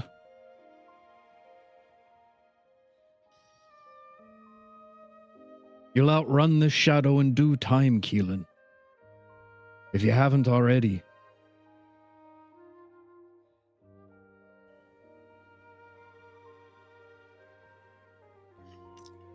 I never want to outrun you. I just want to run beside you and the rest of the Wind Chasers.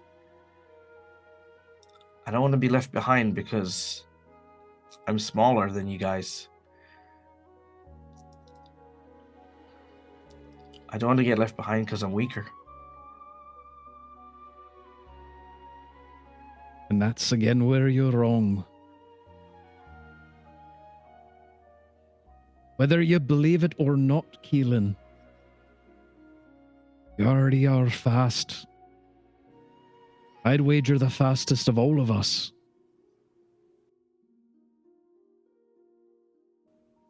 But being the fastest, in times in this life, you're going to have to take the lead. What I'm trying to say that is, I see you, Keelan. I see you. It's not my job to protect you anymore. It's time for us to begin protecting each other as equals.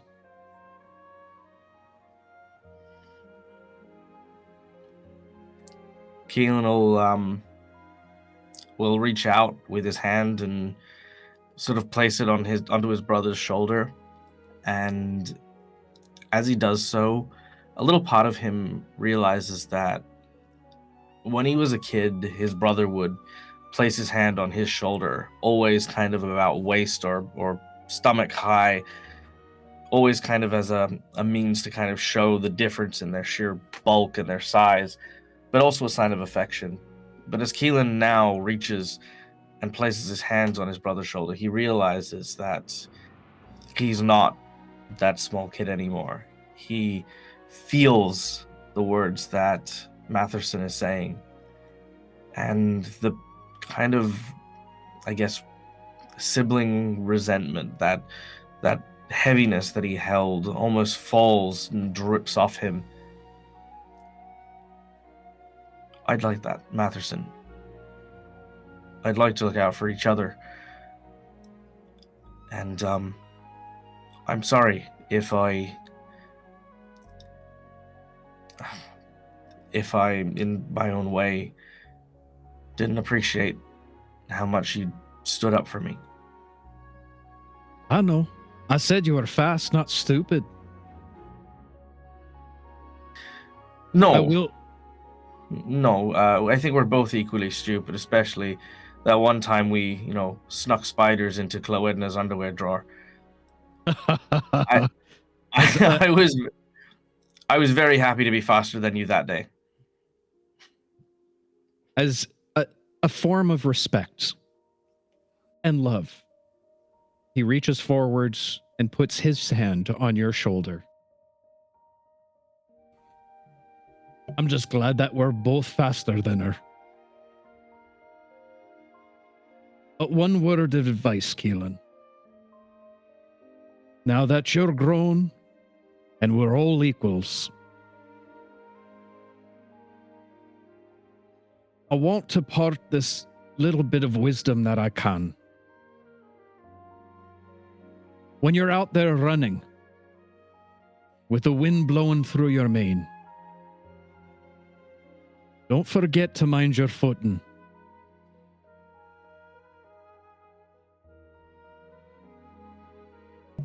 Not all paths are easy to tread.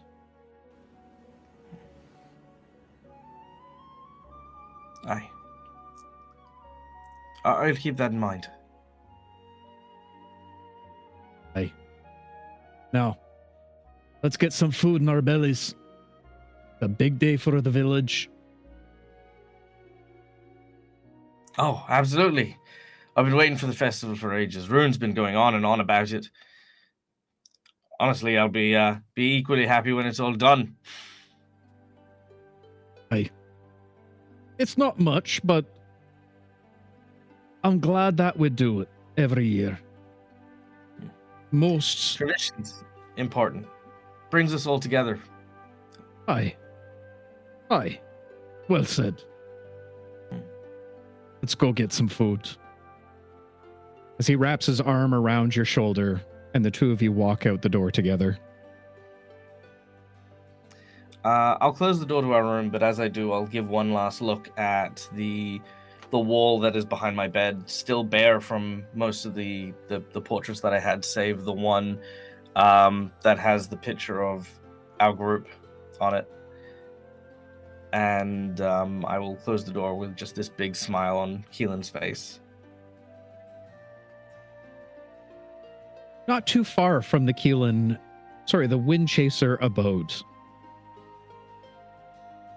Familiar farmhouse. Minnie. Your day begins like many other days.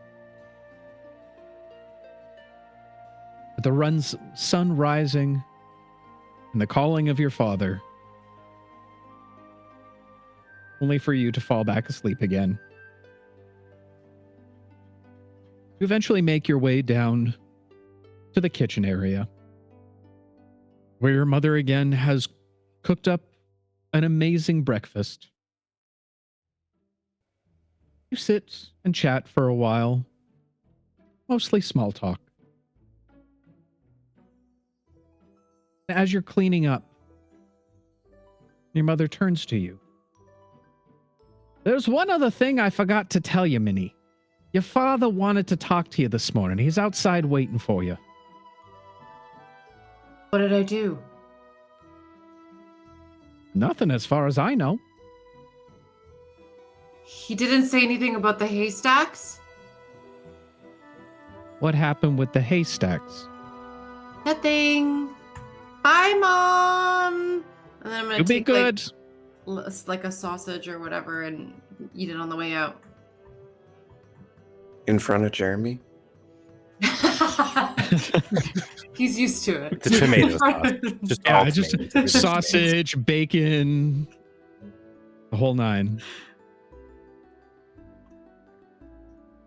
As you make your way out towards the back, you see your father just outside of the farmhouse as he looks on to all of the crops growing well in the heat of the warmth.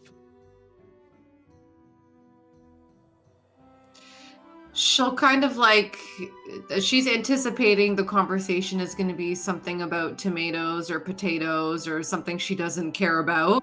So she'll kind of like, when she'll drag her feet and look down at Jeremy and kind of walk over with a slight roll of her eyes. As you get closer and closer, your father realizes that you're there as he turns. Ah! Is it not Sleeping Beauty herself? You get it? Because of the ceremony tonight, Minnie. Huh? Huh? Very good one, Dad. Ah, you're a lucky girl. A very, very lucky girl. Wait, am I part of the ceremony? I didn't get that. If I am, I don't know what to do. No, you're not. You just got to show up with the rest of us, Minnie. It's okay. Okay. Because there's that one time that I was supposed to do that thing in that ceremony, and we don't need to talk. Yeah, Okay. we don't need to talk about Okay. that. It's the fire was not your fault. We don't need to talk about it. Okay. As he looks out once again to the fields, you notice an individual that seems to be working very, very hard out there. God. The way Kui works, his work ethic is incredible. He's like a one-track mind of hoe and shovel and... God, he's like an ox sometimes. He never stops. Who's like Kui? We talked about this. He's helping me with the farm chores. It's all right, Minnie. But I'll tell you, he's like a man possessed, driven by corn. That's not the reason why I wanted to talk to you, though, Minnie. I've been thinking about what you've said last time we talked. About the world being bigger than tomatoes. Do you remember that conversation? Yeah. Okay, good. I remember good. a few. Okay. I was just Yeah. I was just making sure. I was just making sure. I've spent a lot of time thinking about what you said. And I've talked to your mother about it. And I think you're right.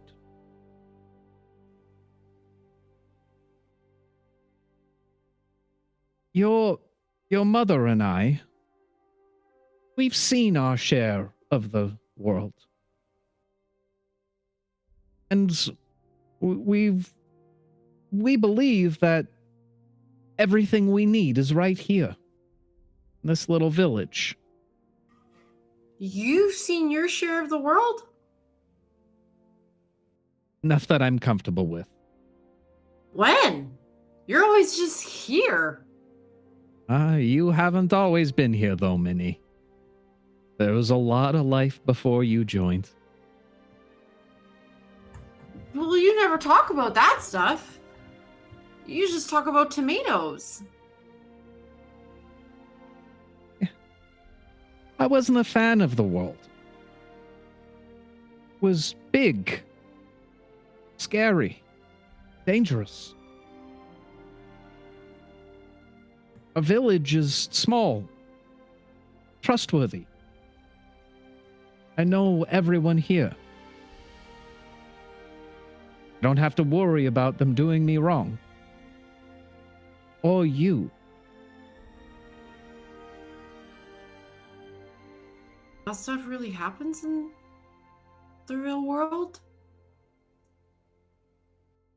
I mean, I guess I've kind of seen some bad things, but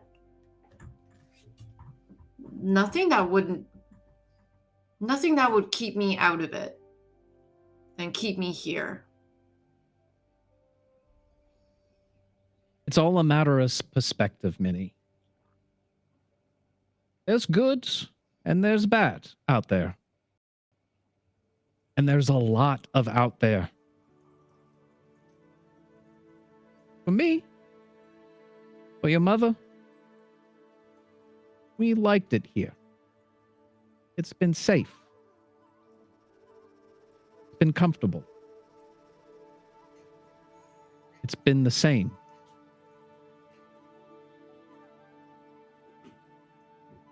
But just because those are our beliefs doesn't mean that we're right.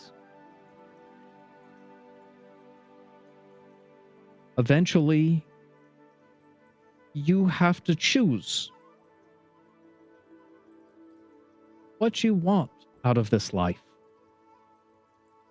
Do you understand what I'm saying, Minnie? I think so. I guess I just don't know what my choice is yet.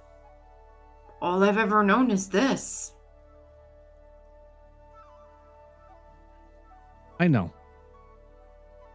And what our truths are might not be yours. And it's unfair of us to think that it is. As I said, I've talked to your mother. And I think it's time for you to see the world with your own eyes. Does that mean you're gonna let me go?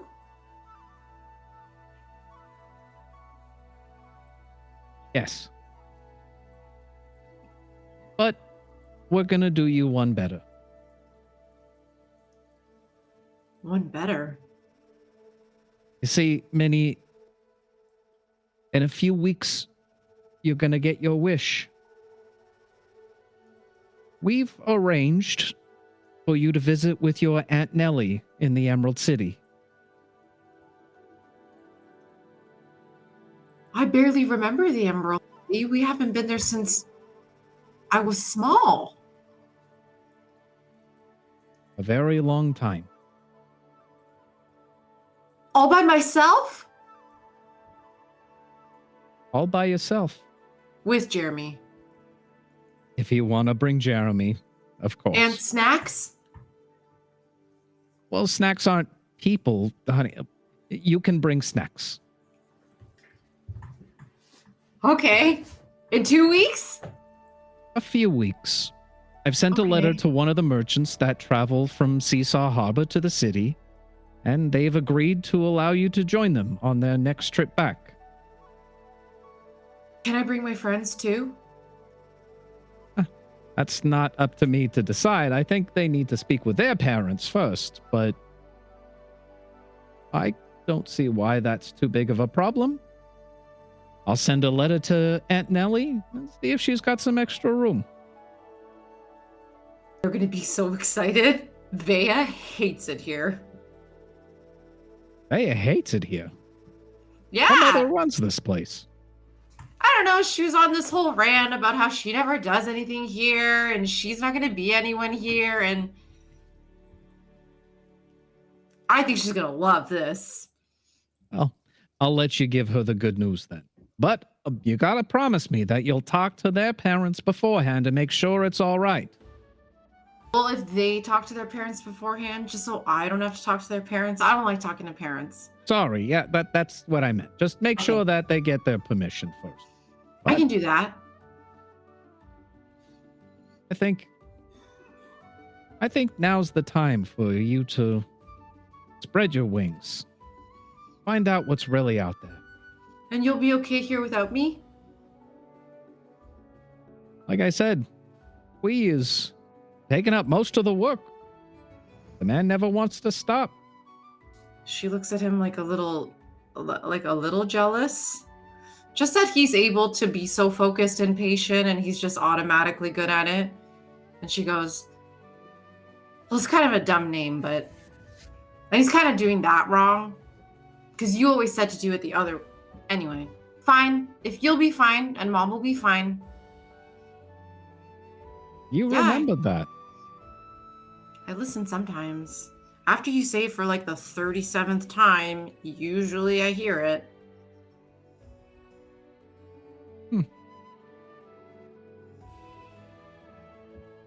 Thanks. Well, we got enough help around here. The day's yours, Minnie. If you want to go find your friends and tell them the good news, we'll see you at the ceremony tonight. You mean I can just leave and do whatever I want? Hot diem.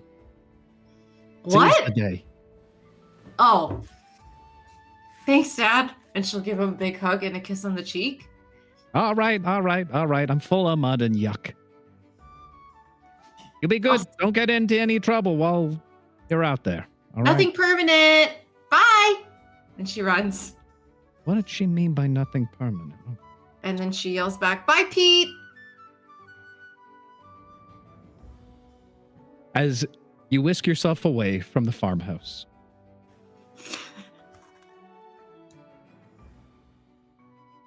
On almost the other side of town. Small tavern. Known as the Huff and Puff. Oh, you find yourself once again handling your morning chores, making sure that the bar is set up, that any spills have been cleaned up, mugs and flagons are clean. And when you're almost finished your morning duties, you see Scratch coming down the stairs. Oh, Yeah, Scratch, I got enough gum from underneath the tables that we can make a bigger gum ball and then maybe resell it. I mean, I'm working on an idea. I mean, we could do that, or we could throw it against the ceiling and see how long it sticks for. Ooh, that's a good one, too. Yeah, Think okay, about how we'll much do money we could make from that. The people that would have to bet, with the we could crowd get a tonight. pool. Hey, We could get a pool maybe- going. maybe we'll get Berrick to do the throwing. He could, like, make a whole show of it. He'd love that. Is Berrick really the strongest? Wouldn't you rather, I don't know, Keelan or Veya? Yeah, I just figured he could turn into, like, a cool animal or something. Yeah, It's but all how about many stuff. animals do you see throwing stuff? You make a good point. I ain't never seen a cow throw a gumball before.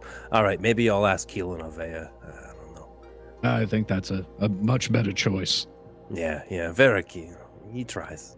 Anyway, what's going on today? You excited for the crowd tonight? You expect a lot of people? Not necessarily tonight, Al. Part of the reason why I wanted to talk to you. I'm not sure how to say this. I've received some disturbing news. You messed up on the drink specials again, didn't you? You got the place sick now the inspector's shutting us No, down? No. I told you, you can't put raw paint into the thing. You gotta cut the paint. Al, you gotta listen to me this time. Yeah, okay, go ahead, Scratch.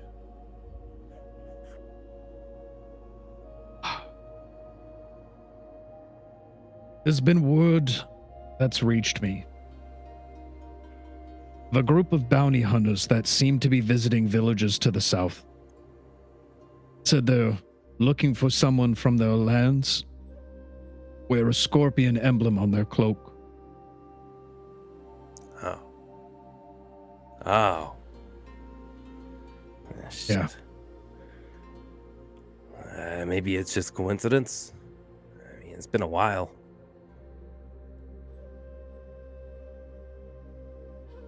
It could be coincidence. But if I'm going to be honest with you, Al, I knew this day would eventually come. I can't. I got friends here now, Scratch. This is different than the last one and the one before. I can't just. It's harder I to know. move on this time. I know. Well, I promised to protect you, to hide you. But if they're really here this time, this village isn't big enough to hide in. I know. And you know I wouldn't risk the people here.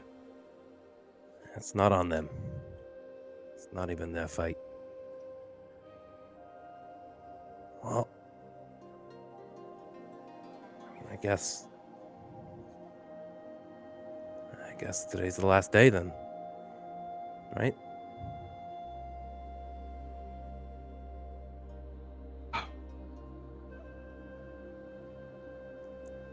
It's been a while since we've gotten word from your brother, but he's better suited to help, I think, at this point. Do we know where they are? Can I at least maybe meet up with them now? Is it safe at least to do that? Last letter we got from him was from the Emerald City. Messenger said that he received it from the district of Zaran. It's the best place to start looking.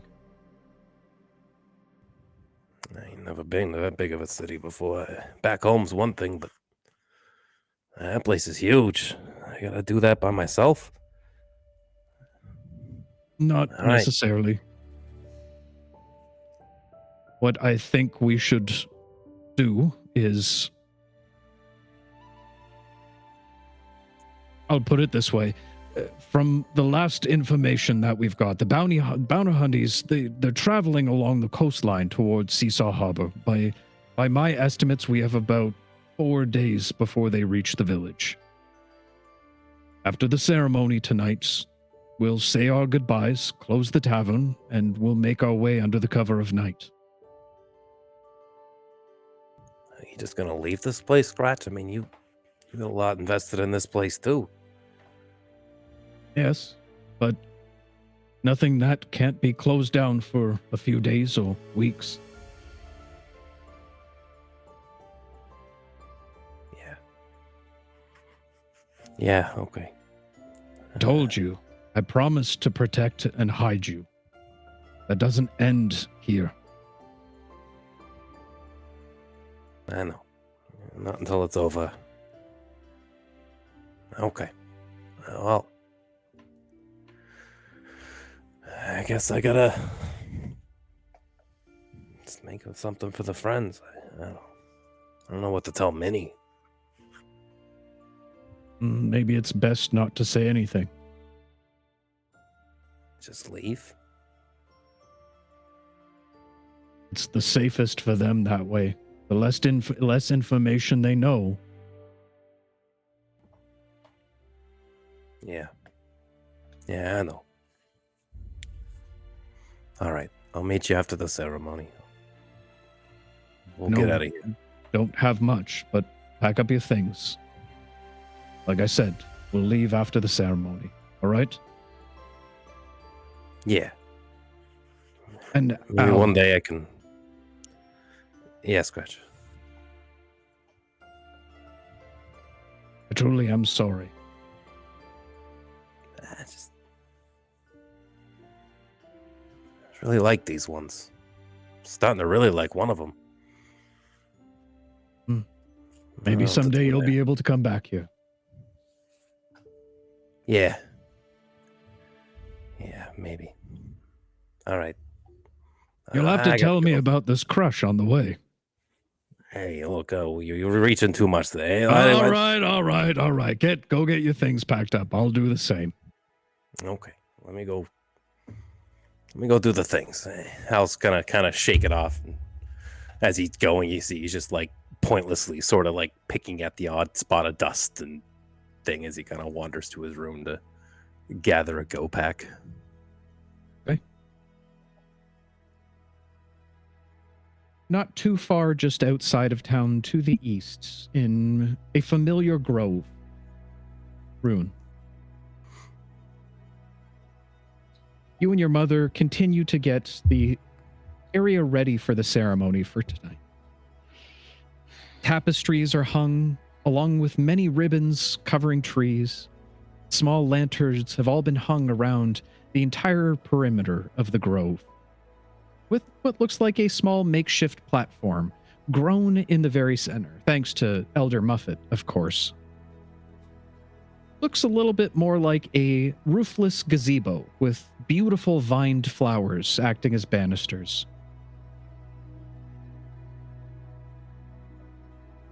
As you're finishing the last piece of decoration, your mother approaches.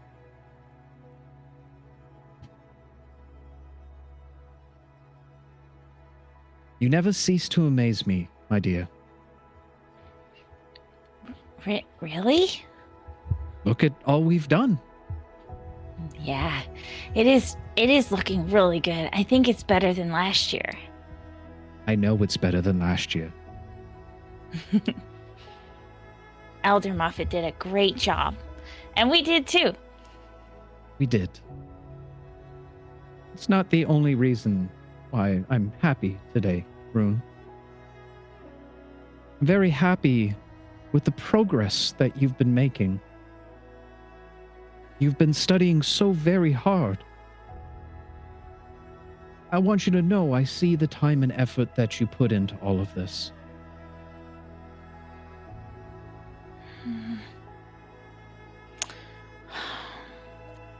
I can't lie to you anymore, Mom. It's not going as good as you think it is. What do you mean?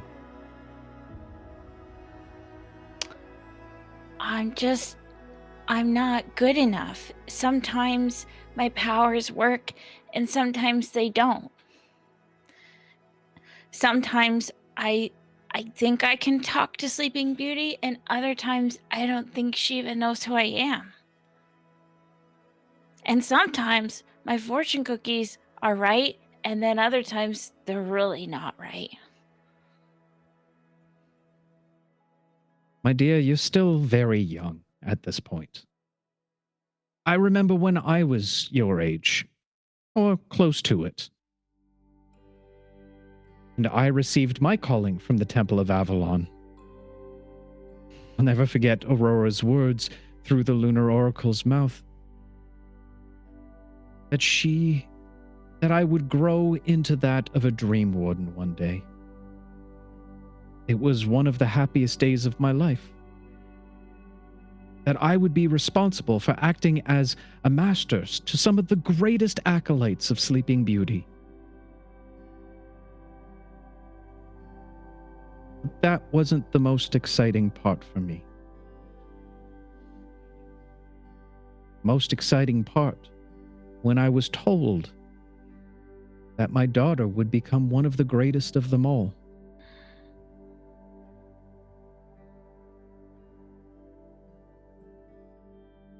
You weren't a little scared that I'll let everyone down? No. Why do you put so much pressure on yourself, Rune? Well, I don't when it's good, but 50% of the time it's bad. There's a lot to live up to, and I'm nowhere near it. I know. But the more pressure you put on yourself, the more you try and force this upon yourself is counterproductive to what this is. While there is lots of hard work that goes into all of this, you have to remember, dear, that this is about faith. You have to have faith within yourself.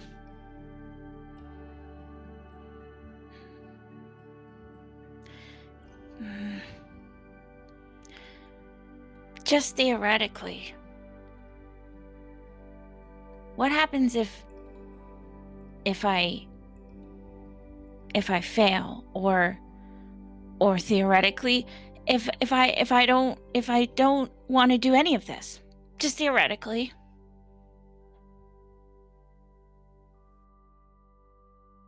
Theoretically, you won't fail, Rune.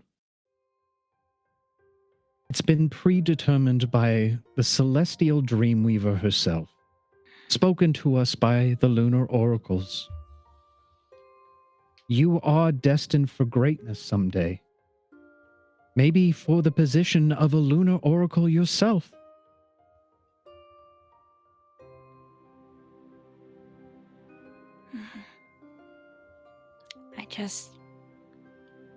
I don't know.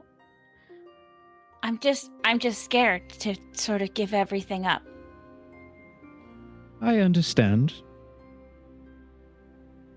But it's the faith that you have to hold on to. That your calling is the right path for you.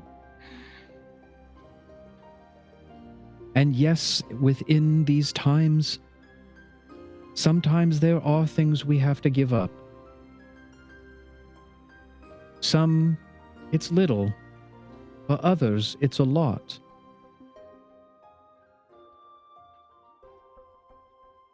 But there is a higher purpose here, Rune. And if you believe in Sleeping Beauty, you have to trust that she knows best.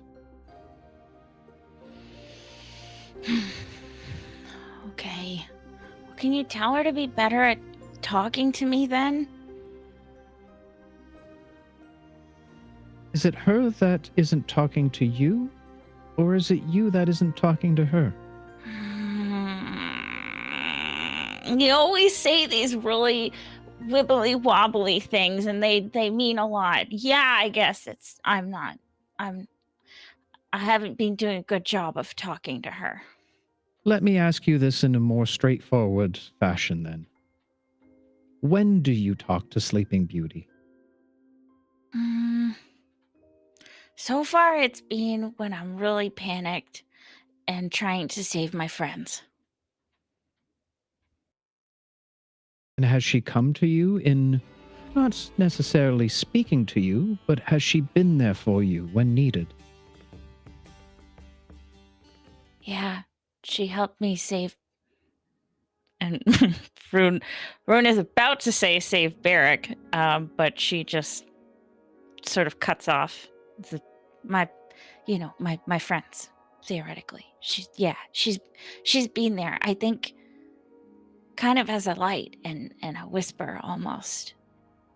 So she has been there for you when you need her. Yeah. But when have you tried to just talk to her? I guess I haven't. Maybe you could try that.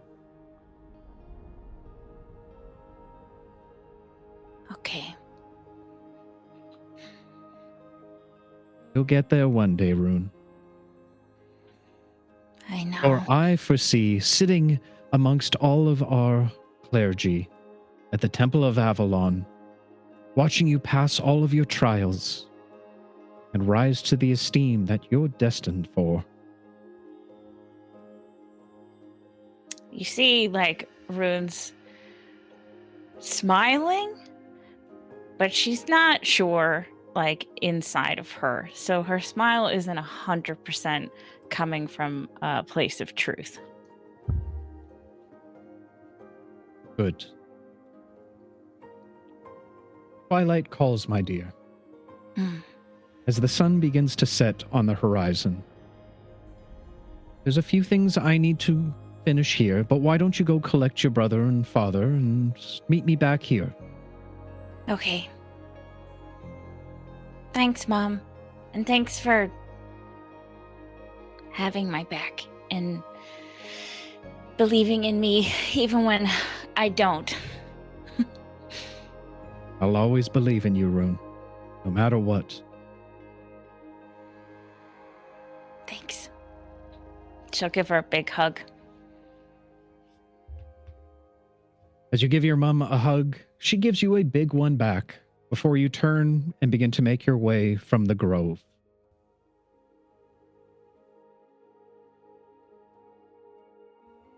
Later that evening,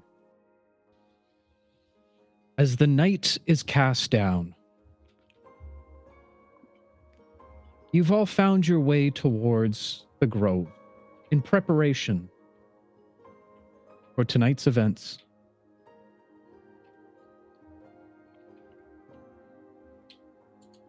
As you walk through, you see all the beautiful lights and decorations that Rune and her mother have put together for you. Truly is a magical sight.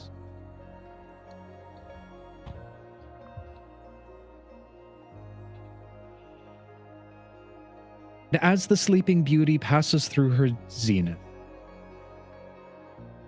you gather around makeshift platform in the center, with Rune's mother standing directly in the center. Hush comes over the crowd as she steps forward.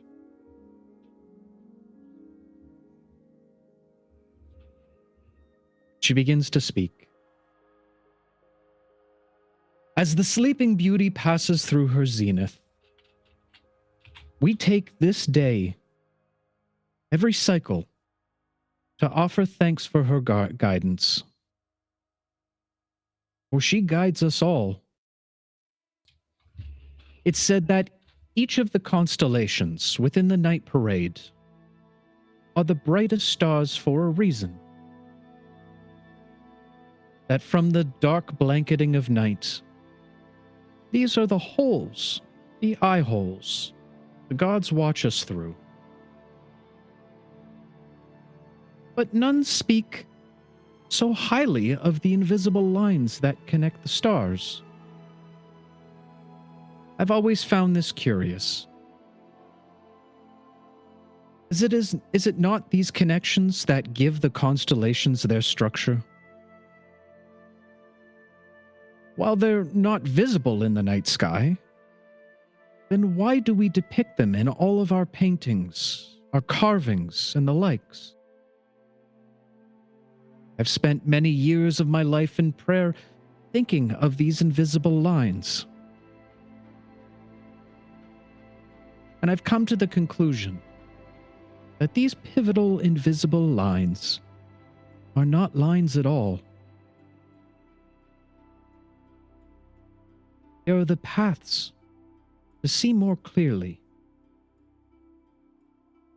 Thousands of ways to connect the paths from star to star, but only one is right. And so show the teachings of Aurora, that one should always follow their path. That gives the most clarity. And that by following one's path will show the picture as a whole. And all the vibrancy this life has to offer. Especially in the slumbering hours of night. And in this most celebrated of nights, I ask us all to give thanks to Sleeping Beauty and the guidance on our paths. Let us pray. She bows her head as you watch the rest of the crowd bow in unison.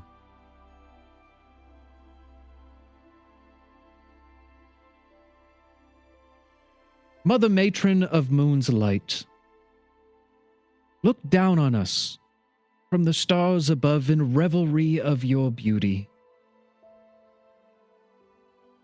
A faint sound of crunching grass is heard in the distance. We come to you this night to give thanks and praise to your guidance. The crunching grows louder, as if something is running through the forest. Down from your tapestry of stars, you shine your loving light upon us all, believer and non-believer alike. Crunching grows closer as the sound of panting is heard. May your light continue to guide our path. Ah! A terrible scream rings out from your mother's lips as the village whips their eyes forward to see a terrifying sight. Standing on the platform, none other than the old dwarf Quee forcefully holds a black stone towards Laurie's head. Captain Ward and the town guard reach for their swords as they rush forward, commanding Quee to release the priestess. But it's not quick enough. The last thing you hear is the guttural tone emanating from Quee, calling out, "Return to me, my mistress," as the sound of the stone shattering. As a shockwave blasts in all directions, throwing all attendants back, each landing on their backs.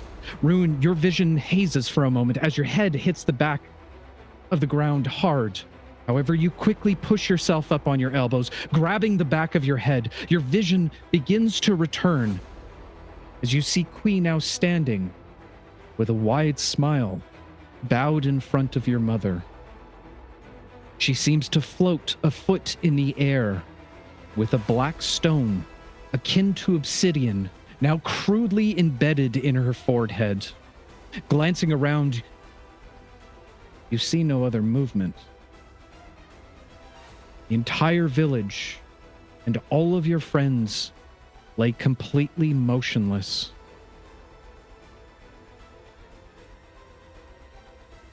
What?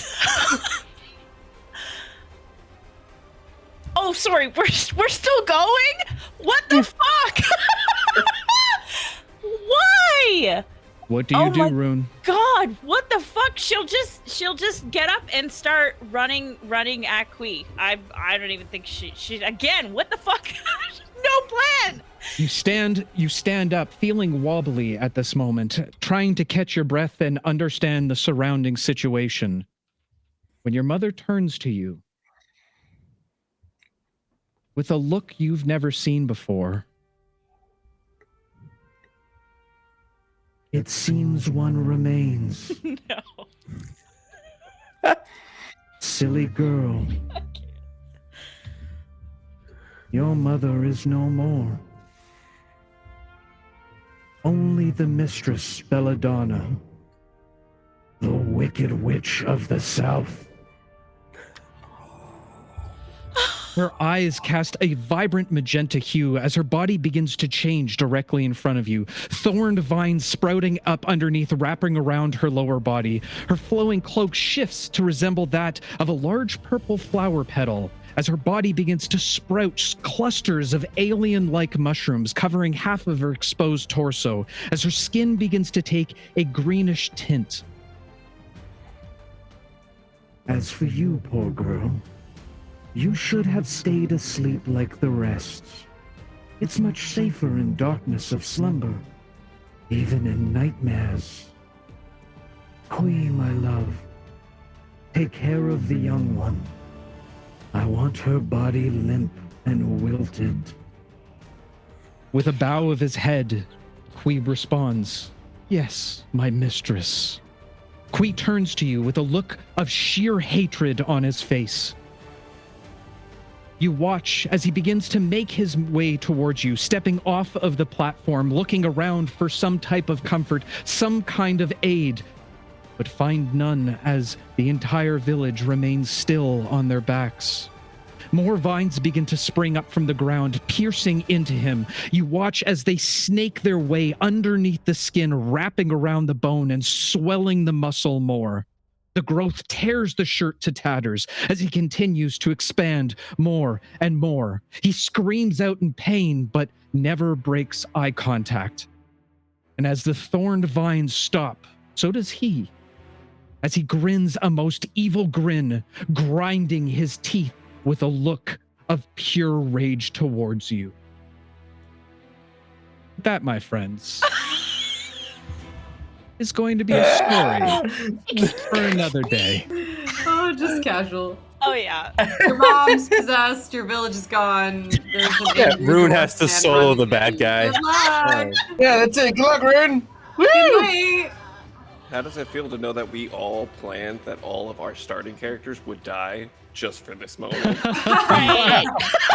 Perfect. Secretly, Bobby's actually done character art for everyone else except Yeah. Rune. That would be So that we so can just have cool. these new characters. I know that's not real, but that, campaign 4 people. Just So like, thinking real long term here. Oh my god. Yo, we're gonna have some trauma to process. Well, Well, that's if we survive. No, you figure it out. hey, you got this. Yeah. Wow. Well, that was fun. I had a good time. Good times. It was so wholesome No, and it's had full by of all. feelings and just overall positivity. I So I'm- nice. I'm sure everything is fine. Oh, wow. I'm gonna have Right. nightmares. And on the new note, Al has a new romantic interest. This crazy belladonna lady. This has Super unlocked hot. something It's for great. you. Perfect. Yeah.